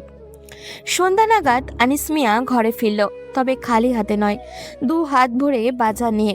তিনি বারান্দায় ঢুকতেই হাসি হাসি রবে হাঁক ছাড়লেন। কই রে সন্ধ্যা মা, এদিকে আয়। জোহরা চুলায় রান্না চড়াচ্ছেন। পাতিল তুলতে গিয়ে তিনি বসা অবস্থায় মাথা উঠিয়ে দেখলেন রান্নাঘরে বারান্দার সাথে হওয়াতেই এখান থেকে বারান্দার একদম সরাসরি দেখা যায়। শুধু মাঝখানে একটা খড় দিয়ে আলাদা করে দেওয়া আছে। আনিস মিয়া সেই সকালবেলা ঘর থেকে বেরিয়েছে, এর মধ্যেই আশা আর বাসায় ফেরেনি। যদিও স্বামীর থাপ্পড়ে তার অভিমান কাজ করছে, কিন্তু এখন সেগুলোর সময় নেই। তার আগে জানতে হবে আনিস মিয়া এই রাতে উৎফুল্লতার সহিত বাজার করার কারণ কি, আর সন্ধ্যাকেই বা এত সুন্দর হাসি হাসি রবে ডাকার কারণটাই বা কি। উনি তো কোনো সময় এভাবে ডাকেন না। সন্ধ্যাকে তো ভুলেও নয়। এর পিছনে নিশ্চয়ই কোনো কারণ বিদ্যমান। চুলায় থাকা পাতিলটার সবজির ঘ্রাণ জানান দিচ্ছে এই মুহূর্তে সেটি নামানো দরকার। জোহরা পাতিলটা তাড়াতাড়ি নামিয়ে অন্য আরেকটা পাতিল চুলাতে বসিয়ে দিল। এরপর উঠে দাঁড়াতেই 2 হাত আঁচলে মুছে বারান্দার দিকে এগিয়ে গেল। আনিস মিয়ার এমন উৎফুল্ল ভরা ডাক শুনে সন্ধ্যার রুম ছেড়ে বেরিয়ে এলো। মাত্রই সে মায়ের কাছ থেকে উঠে রুমে গিয়েছিল। রান্না সে করতে চেয়েছিল, কিন্তু আজকে মা কেন জানি করতে দেয়নি। তাই তো জোর করে চালটা বেছে ধুয়ে দিতে এসেছে। মা ইদানিং কেন জানি তাকে চোখে হারাচ্ছে। সন্ধ্যাকে তার বাবা এমন করে কখনো ডেকেছে তা সে মনে করার চেষ্টা করলো, কিন্তু ফলাফল শূন্য। না, তার মনে পড়ছে না। সে জানে না তার বাবা এভাবে ডাকার কারণ কি। যেটাই হোক না কেন, স্বভাবতই সে খুশিই হলো। জোহরা ভরাট মুখে আনিস মিয়ার দিকে এগিয়ে এলো। সে এসেই তার কাছ থেকে বাজারের থলে দুটো এগিয়ে নিয়ে রান্নাঘরের দিকে পা বাড়াতে বাড়াতে ভরাট কণ্ঠে জিজ্ঞাসা করলো, এই অসময়ে বাজার আনার কারণ? স্ত্রীর কথায় আনিস মিয়া খুশি খুশি রবে জবাব দিলেন, ঘরেওয়া ভাবি হইব, কয়েকজন আইয়া সন্ধ্যারে বিয়া পড়াইয়া নিয়া যাইব। জোহরার পা থেমে গেল। সে থমকানো দৃষ্টিতে পিছু ফিরে স্বামীর পানে তাকালো। কি বলছে এইসব? বিয়ে তাহলে আটকায়নি? শেষমেশ তার মেয়ের এমন জীবন হতে চলল। আনিস মিয়া হাঁক ছেড়ে সন্ধ্যাকে আরেকবার ডাকলো। সন্ধ্যা এগিয়ে আসতেই মেয়েকে বললেন, তোর পছন্দের মাছ আনছি মা, আজ ভালা মন্দ খাবি। চেয়ারম্যান সাহেবেই তো জোর করে এইসব বাজার কইরা দিল। সন্ধ্যা তার বাবা নামক মানুষটির দিকে তাকিয়ে রইল। হ্যারিকেনের মৃদু আলোতে বাবাকে আজ ভীষণ সুন্দর লাগছে। সন্ধ্যার অবচেতন মন ভাবল, এটা কি তার বাবার এমন ভালো ব্যবহারে, নাকি আসলেই তার বাবা সুন্দর? কিন্তু এই রূপ ব্যবহার করার মূলটা শুনতেই সন্ধ্যার মনে হলো পৃথিবীতে তার বাবার মতো কুৎসিত হয়তো আর কারোর বাবা নেই। সন্ধ্যা দৌড়ে রুমে চলে গেল। জোহরা দৌড়ে গিয়ে এসে তাড়াহুড়ো কণ্ঠে জিজ্ঞেস করলেন, কি বলছো এসব? ঘরোয়াভাবে হবে মানে? সন্ধ্যারে নিয়ে যাবে? এসব কি বলছো? আনিস মিয়া ফিরে তাকালেন। হাই তো চেয়ারম্যান সাহেব তারা দিল বইলা, কালকে আসরের বাদে আংটি পরাইয়া ওরা নিতে আসবো। জোহরা দাঁড়িয়ে রইল। এসব কি বলছে আনিস মিয়া? চেয়ারম্যান তাহলে তার কথা শুনে আরো বেশি দিয়েছে? জোহরার আনিস মিয়াকে আর কিছু বলার প্রয়োজন বোধ মনে করল না। সে বুঝে গিয়েছে আনিস মিয়াকে আর কিছু বলে লাভ হবে না। আনিস মিয়া স্ত্রীর জবাবের আশা না করে আবারও পা বাড়াতে বাড়াতে বলে উঠল, যাই ইমাম সাহেব আর কয়েকজন বইলা আসি, যাতে আসরের পরে আর কোনো বিয়ে না দেয়। হাজার হোক চেয়ারম্যানের ভাইপো কে মাইয়া দিছি বইলা কথা। জোহরা ঠায় দাঁড়িয়ে রইল। আনিস মিয়া চোখের দৃষ্টি থেকে আড়াল হতেই জোহরা ঘরে ঢুকে সন্ধ্যার রুমের দিকে পা বাড়ালো। কুসুম ঘরের এক কোণে বসে বসে পড়ছে। মাকে এভাবে হম্বিতম্বি করে আপার রুমের দিকে যেতে দেখে সে ভাবনায় পড়ে গেল। প্রথমে আপা, এখন আবার মা। সে পুরোপুরি বুঝতে না পারলেও কিছুটা হলেও বুঝছে যে তাদের সংসার সেই সুখের সংসার আর নেই। আপা বদলে যাচ্ছে। আগের মতো আর তাকে গল্প বলে বলে ঘুম পাড়িয়ে দেয় না, এই রকম খিটখিটে মেজাজের হয়ে গেছে। তাই তো সে এখন সবসময় ভালো মেয়ে হয়ে থাকে। মা বা আপা কাউকে আগের মতো আর বিরক্ত করে না। মাগরিব হতেই পড়তে বসে যায়। কুসুম নিজের পড়ার দিকে ধ্যান দিল। জোহরা সন্ধ্যার রুমে ঢুকতেই দরজা বন্ধ করে দিল। দরজা বন্ধ করার খট করে আওয়াজ পেতেই সন্ধ্যা মায়ের দিকে ফিরে তাকালো। জোহরা প্রথমে স্বাভাবিক হওয়ার চেষ্টা করে উঁচু আওয়াজ শুধালো, হ্যাঁ রে, ঘর আধার করে আছিস কেন? হারিকেন জ্বালাবি তো? বলেই তিনি হ্যারিকেন চালিয়ে দিল। এরপর জানলা বন্ধ করে খাটে বসা মেয়ের দিকে এগিয়ে এলেন। আমি এই বিয়ে করব না মা। জোহরা মেয়ের দিকে তাকালেন। মেয়ের এমন গম্ভীর কণ্ঠস্বর শুনে তার খারাপ লাগলো। সে সন্ধ্যার দুগাল ধরে জড়িয়ে ধরে মেয়েকে ভরসা দিলেন। সন্ধ্যা মায়ের কোমর চেপে জড়িয়ে ধরে অশ্রু বিসর্জন দিচ্ছে। জোহরা নিজেও চায় না তার মেয়ের মতের বিরুদ্ধে কিছু করতে। তার উপরে এমন একটা ছেলেকে তো ভুলেও না। সে মেয়ের মাথায় হাত বোলাতে বোলাতে আচমকা বলে উঠল, আমি তোকে যা করতে বলবো করবি তো? ভয় পাবি না তো? মায়ের এমন কথায় সন্ধ্যা মাথা তুলে তাকালো। মেয়ের প্রশ্নবোধক চাহনি দেখে জোহরা হেসে আশ্বস্ত করলো, ভয় নেই, তোর ভালোর জন্যই করব, আর তুই যেটা পারবি সেটাই করতে দিব। সন্ধ্যা ফ্যাল চোখে মায়ের দিকে তাকিয়ে প্রশ্ন করলো, কি করতে হবে মা? জোহরা মেয়ের অশ্রুসিক্ত চোখের দিকে তাকালেন। তার নরম হলে চলবে না। তিনি নিজেকে যত সম্ভবত শক্ত করে বলে উঠলেন, তুই পালিয়ে যাবি। সন্ধ্যা বিস্ফোরিত চোখে মায়ের দিকে তাকালো। কি বলছো মা এসব? জোহরা দুহাত দিয়ে মেয়ের মাথার উপরে পরম আদরে হাত বুলিয়ে বলে উঠলেন, আর কোনো কথা বা প্রশ্ন নয়, যা বলছি তাই করবি। তোর জীবন আমার মতো হতে দিব না, আর ওই বদমাইশ ছেলের কাছে তোরকে জীবনেও সঁপে দিব না। সন্ধ্যা প্রশ্নবোধক চাহনিতে তাকালো। তোমার মতো মানে? জোহরা কথা ঘুরানোর চেষ্টা করে বলে উঠল, আর প্রশ্ন নয়, আমি যা বলছি তাই করবি। এছাড়া আর কোনো উপায় নেই।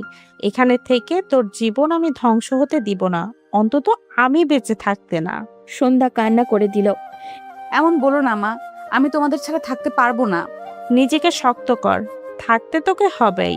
এরপর একটু থেমে আবারও বলে উঠল, তোকে ঢাকায় এক আত্মীয়ের ঠিকানা দিব। আজ রাতের বাস ধরে সোজা ওখানে চলে যাবি। আমি চিঠি লিখে দিব। যতদিন না আমি চিঠি দিব ততদিন আমার সাথে আর যোগাযোগ করার চেষ্টা করবি না মা। আমি জানি আমার মেয়ে পারবেই। বলেই আদুরেভাবে গালে দু হাত রেখে মেয়ের কপালে চুমু দিলেন। সন্ধ্যা অপলক দৃষ্টিতে মায়ের দিকে তাকিয়ে রইল। তার মা কি বলছে সেটা কি আদৌ ওনার বোধগম্য হচ্ছে? সেটা তো কোনোদিনই এই গ্রামের বাইরে পা রাখেনি। সেখানে এমন একটা সিদ্ধান্ত! সন্ধ্যা পেরিয়ে ধরণীর বুকে রাত ঘনিয়ে আসলো। 3 দিকে বিলের শুরুতেই দোচালা বাড়িটাতে চিন্তার শেষ নেই। বাড়ির কর্তা হাসি হাসি রবে উৎফুল্ল। কিভাবে মান সম্মানের সহিত মেয়েকে পার করিয়ে দিবেন সেই চিন্তা। আর বাকি 3 জন, একজন ছোট, না বুঝলেও সেও কিছুটা হলেও বুঝতে পারছে। তার উৎকণ্ঠা তার আপা যেন সুখী হয়, আবারও আগের মতো চঞ্চল হয়ে যায়। আর দুজনের চোখের খুশির রেশটুকু নেই। কখন রাত নামবে আর মেয়েটাকে সহি সালামত পার করিয়ে দিতে পারবে, এত বড় সিদ্ধান্ত তার একারই নিতে হলো। আর সন্ধ্যা সব চিন্তার চেয়ে বড় চিন্তাকে সেই আছে। তার চিন্তা সে কি আদৌ পারবে? রাত 9টা। গ্রামের রাত 9টা মানে গভীর রাত। প্রতিটা ঘরে ঘরে সবাই খেয়ে শুয়ে পড়ার উপক্রম। আস্তে আস্তে সম্পূর্ণ গ্রাম নীরব, নির্জীবতায় ঢেকে গিয়েছে। কিন্তু ঘুম বা স্বস্তি কোনোটাই নেই একটি ঘরে। গ্রামের একদম শুরুর দোচালা ঘরটাতে হ্যারিকেনের হলদে আলো দেখা যাচ্ছে। মৃদু আলো জানান দিচ্ছে হ্যারিকেনটা হয়তো ক্লান্ত। এই ঘরের মানুষগুলোরই মতোই। সন্ধ্যা শেষ বারের মতো চিঠির কারুকার্যের বক্সটার উপরে হাত বুলিয়ে দিল। এরপর কালি নিয়ে আরেকটি চিঠি লিখতে বসলো। এই চিঠিতে লিখেছে কাল তার বিয়ে। সন্ধ্যা ফিরতি চিঠির আশা করল না। যেদিন অঘটনটা ঘটেছিল সেই দিনই রাতেই সে মুহিবের জন্য চিঠি দিয়েছিল। পরদিন সকালে কুসুমকে দিয়ে ডাকপিয়নের কাছে পৌঁছে দিয়েছিল। সন্ধ্যার দ্বিতীয় চিঠিটা পুরো ঘটনাটা বর্ণনা করেছিল। একটা আশায় ছিল যে মুহিব হয়তো আসতে না পারুক, একটা ফিরতি চিঠি হলেও দিবে, একটা না একটা পথ সে বের করবেই। কিন্তু না, মুহিবের কাছ থেকে কোনোরূপ চিঠি আর আসেনি। সন্ধ্যা প্রথমে ভেবেছিল চিঠি হয়তো পৌঁছায়নি, কিন্তু ডাকপিয়ন আশ্বস্ত করেছেন চিঠি মুহিবের লেখা ঠিকানাতে ঠিক মতোই পৌঁছে গিয়েছিল। হয়তো মুহিব কোনো কারণে চিঠিগুলো দেখেনি। সন্ধ্যা জানে চিঠিগুলো পড়লে মুহিব নিশ্চয়ই কোনো পথ বের করে দিত। তাহলে কি এই কঠিন পথটা তার দুজন একসাথে পার করতে পারবে না? কিন্তু এইসবের কিছুই হলো না। সন্ধ্যা চিঠিটা লিখে ক্লান্ত পরিশ্রান্ত ভাবে হাতে কালি নিয়ে চিঠিটার উপরে 2 হাত দিয়ে বসলো। সে চোখ বন্ধ করে নিল। কত না সুন্দরভাবে সব চলছিল, অথচ আজ সব ভিন্ন দিকে ঘুরে গিয়েছে। হয়তো সবকিছু শেষ হতে চলেছে খুব তাড়াতাড়ি। কি হতো যদি তাদের মিলনটা সুন্দরভাবেই হতো? মুহিব পরীক্ষা শেষে ফিরে আসতো। এরপর পরিবার পরিজন নিয়ে সন্ধ্যার জন্য বিয়ের প্রস্তাব নিয়ে আসতো। খুব হাসি খুশিতে তাদের সেই সুখটা ধরা দিত। কিন্তু এখন আর এটা কোনোটারই হবার নয়। সন্ধ্যা কল্পনায় আনার চেষ্টা করলো। তাদের কল্পনার সেই সুন্দর পথ চলা কি শেষ? কি হতো যদি না তাদের পথ চলাটা ভাবনার মতোই সুন্দর হতো? খুব বেশি কি চাওয়া ছিল এটা?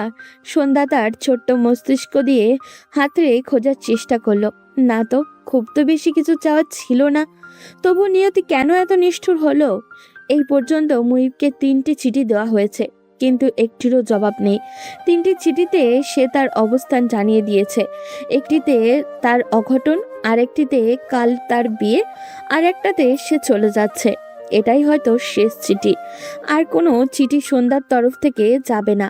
না, কোনো অভিমানের জন্য নয়। আজ যদি সে এখান থেকে চলে গিয়ে বেঁচে থাকতে পারে তবেই সে যোগাযোগ করবে।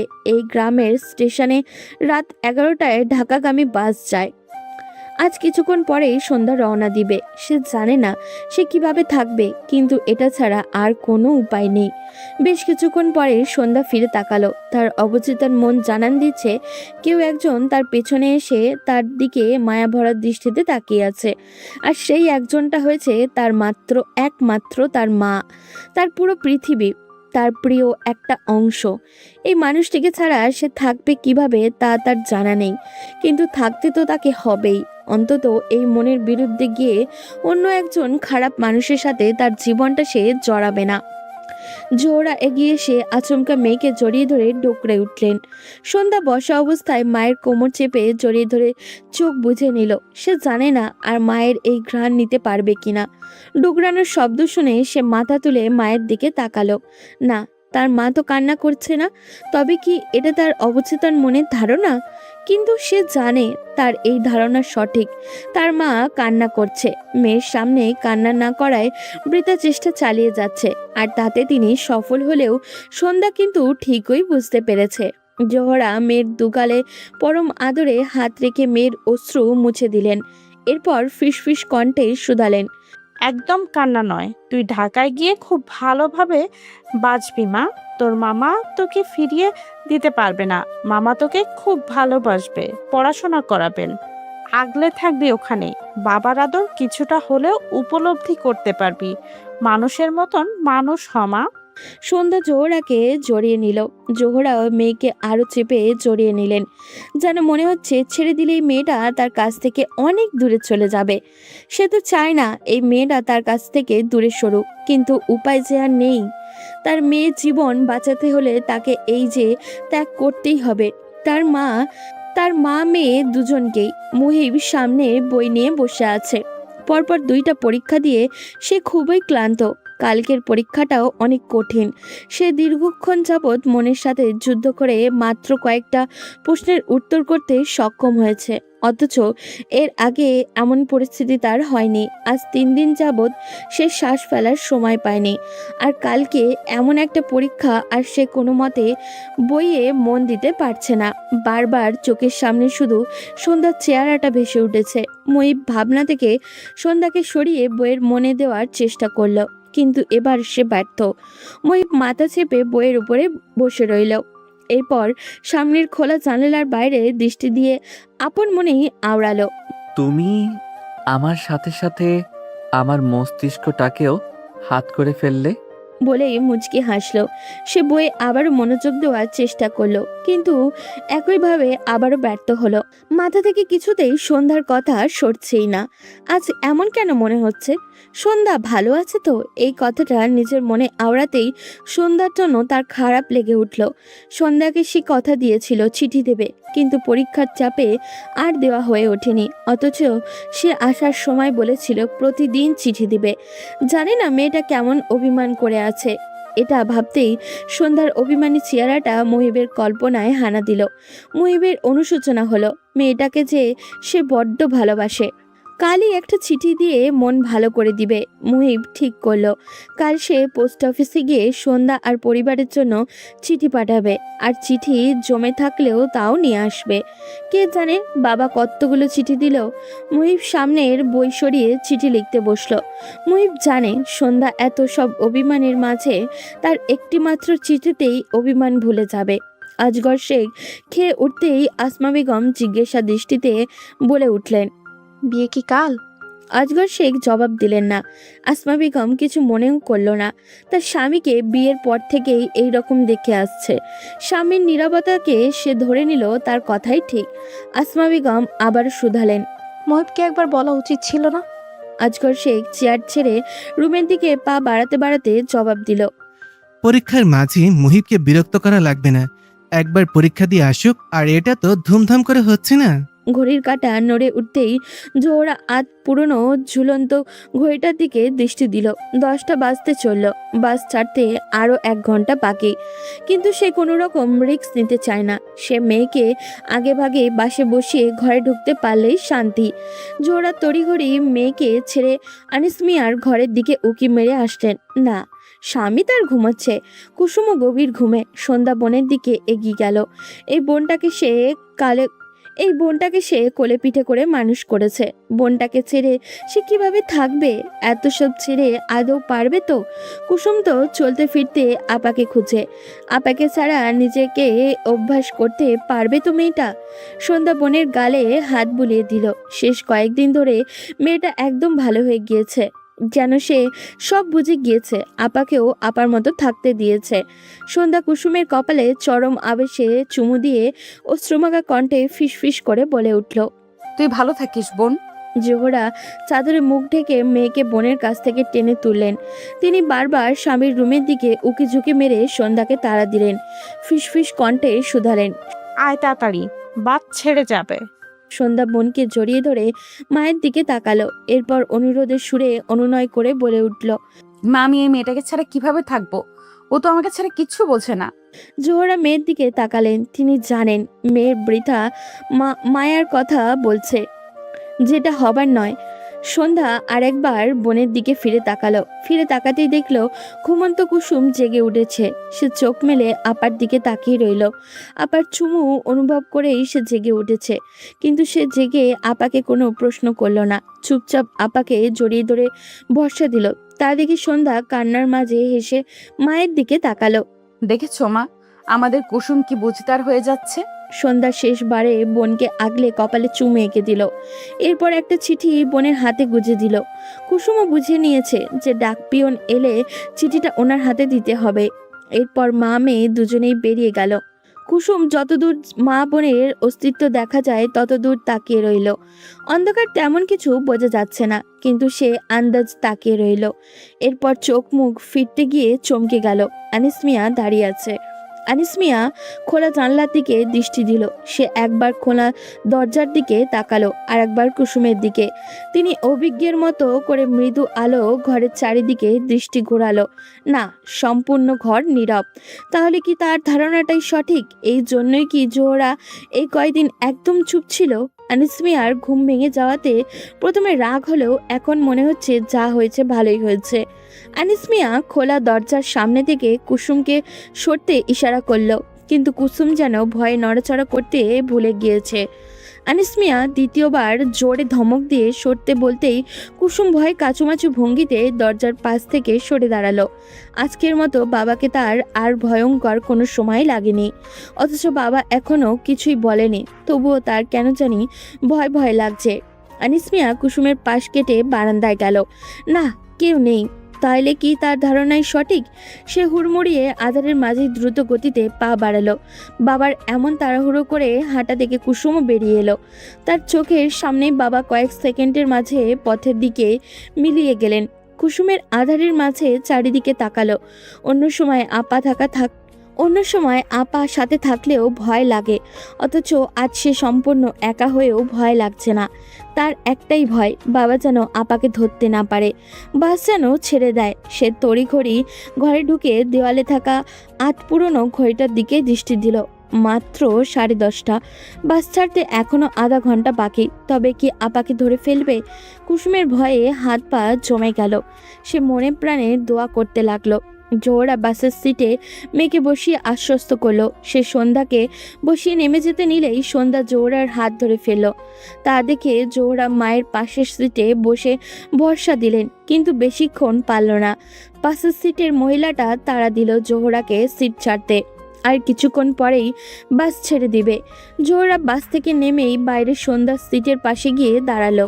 সন্ধ্যা জানালার বাইরে থাকা বোরকা পরিহিত আগাগোড়া মুখ ঢাকা মায়ের হাত ধরল। আর একটু পরেই চিরচেনা এই জায়গাটা ছেড়ে যাবে। সে কি আদৌ পারবে? সন্ধ্যার ভয়ে ভয়ে অনুভূত হতেই সে জানলার বাইরে থাকা মায়ের হাত আরও জোরে চেপে ধরল। মা মেয়ের মুখে কোনো কথাই নেই, কিন্তু মনে মনে অনেক কথাই হয়ে যাচ্ছে।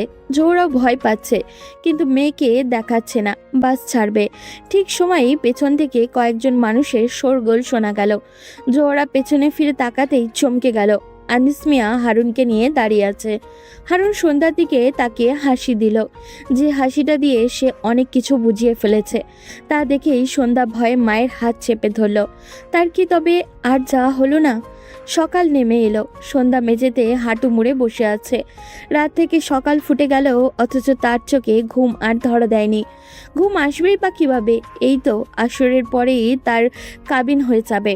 চোখের পলকে বাকি সময়টুকু কেটে যাবে। সন্ধ্যা কি চোখ মুছে নিল। সন্ধ্যা চোখ মুছে নিল, চোখের পানি যেন বাদ মানছে না। মা বোন কাউকে রাতের পর থেকে আর দেখেনি, দেখবেই বা কী করে? সে যে রুমবন্দি, সে জানে তাদেরকে বাবাই আটকে রেখেছে। সন্ধ্যা তার কপাল মেনে নিল, যা হওয়ার হবে। কপালের লিখন তো খণ্ডানো যায় না। সন্ধ্যা নিজেকে মানাতে চেষ্টা করলো, হয়তো হারুনের সাথেই তার জীবন লেখা আছে। এখন আর কিছু তো হাতে নেই, জীবনটা না হয় অপছন্দের মানুষের সাথেই কাটিয়ে দিবে। হয়তো এটাই তার কপালে লেখা ছিল। নিজেকে হাজারো মানানোর চেষ্টা করলেও তার ভয় ভয় অনুভূতি হচ্ছে। বারবার মুহিবের চেহারা ভেসে উঠেছে। আচ্ছা, মুহিব কি চিঠিগুলো দেখবে না? তার আর মুহিবের সুন্দর মুহূর্তগুলো তবে কি কল্পনায় রয়ে গেল? মুহিবের কথা মনে পড়তেই তার চোখ গড়িয়ে জল নেমে এলো। এত সব সুন্দর মুহূর্ত কি ভুলেও আদৌ কি সে হারুনের সাথে নিজেকে আবদ্ধ করতে পারবে? সন্ধ্যা নিজেকে শক্ত করলো, এটা ছাড়া আর কোনো উপায় নেই। পারতে তো তাকে হবেই।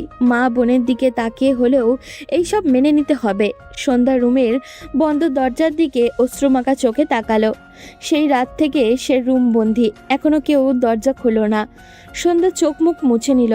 জানলার টকটক আওয়াজ হতেই এক মুহূর্তেই সে খুশি হয়ে গেল। তার মনে হলো মুহিব বোধহয় এসে পড়েছে। তাহলে সে কি চিঠিগুলো পড়েছে? সব কি তবে ঠিক হয়ে যাবে?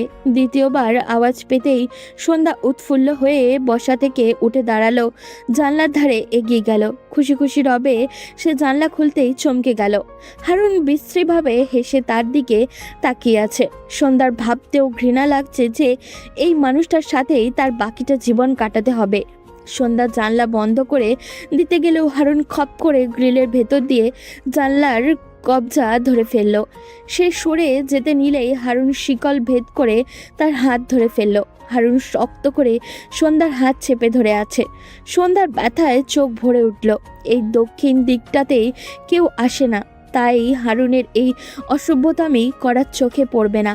সন্ধ্যা তাচ্ছিল্য হাসল, চোখ পড়লেও বাকি, তার বিয়ে তো কিছুক্ষণ বাদেই হবে। হারুন সন্ধ্যার হাত আরও মুচড়ে ধরতেই সন্ধ্যার চোখ গড়িয়ে পানি নেমে এলো। সে বুঝতে পারল হারুন এটা ইচ্ছা করেই করছে। ব্যথায় সন্ধ্যার হাত ছাড়ার চেষ্টা করলো, তাতে হারুনের কোনো মাথা ব্যথা নেই। সে আবারও গা জ্বালানো হাসির সহিত বলে উঠল, খুব বার বেড়ে গেছে তোর না? আমারে থাপ্পড় মারছিলি না? এ হারুনকে মারছিলি? এ হাতটা দিয়া না আজকে রাতে তোরে সব মিটাই দিমু। বলে আবারও বলে উঠল, তোরে মুই বিয়া করছি শুধু তোরে শিক্ষা দেওয়ার লেগে, আর কিছুই না। তোরে ভোগ কইরা সাইরা দিমু। তোর এই অহংকার মুই মাটিতে পিসা মাইদা সারমু। সন্ধ্যা হাত ছাড়ানোর বৃথা চেষ্টা করে অনুনয় সুরে বলে উঠল, আমাকে ছেড়ে দিন দয়া করে, ব্যথা পাচ্ছি। সন্ধ্যার কথা শুনে হারুন যেন মজা পেল। সে হেসে হাত আরো জোরে চেপে ধরে ক্ষোভের সহিত শাসালো, সাইরা তো দিমুই তোরে, এই হাতটা আগে শেষ করে দিমু। থাপ্পড় দেওয়া শোটটা লয়ে লই হারুনরে আঘাত করছিলি না? আর মাত্র কিছুক্ষণ সময়, তারপর তো তোর আমার কাছেই যাইতে হইব। তোর লগে বহুত হিসাব নিকাশ বাকি আছে, এইগুলো আগে কষাইলে তারপর তোরে ছাইরা ছুইরা মারমু আমার জীবন থেকে। বলেই হারুন বিশ্রীভাবে হেসে চলে গেল। আর সন্ধ্যা লাল হয়ে যাওয়া হাতটা ধরে রইল, ওখানেই বসে গেল। এই কার সাথে তার জীবন আবদ্ধ করবে? হারুনের কর্মকাণ্ডে বুঝিয়ে দিয়েছে সে ভালোবেসে কিছুই করছে না, সে শুধুমাত্র ক্ষোভের বশে সব করছে। ক্ষমা করে দিও আমায় মা, তোমার যোগ্য মেয়ে হতে পারলাম না। আমার স্বপ্ন আমি পূরণ করতে পারলাম না। পড়াশোনা করে তোমার মন মতো তোমার অপূরণগুলো পূরণ করতে পারলাম না। কুসুমি না হয় আমার অপূর্ণতাগুলো পূরণ করে দিবে। জানি তুমি কষ্ট পাবে আমাকে হারিয়ে। বিশ্বাস করো, কয়েকদিন গেলেই সব ঠিক হয়ে যাবে।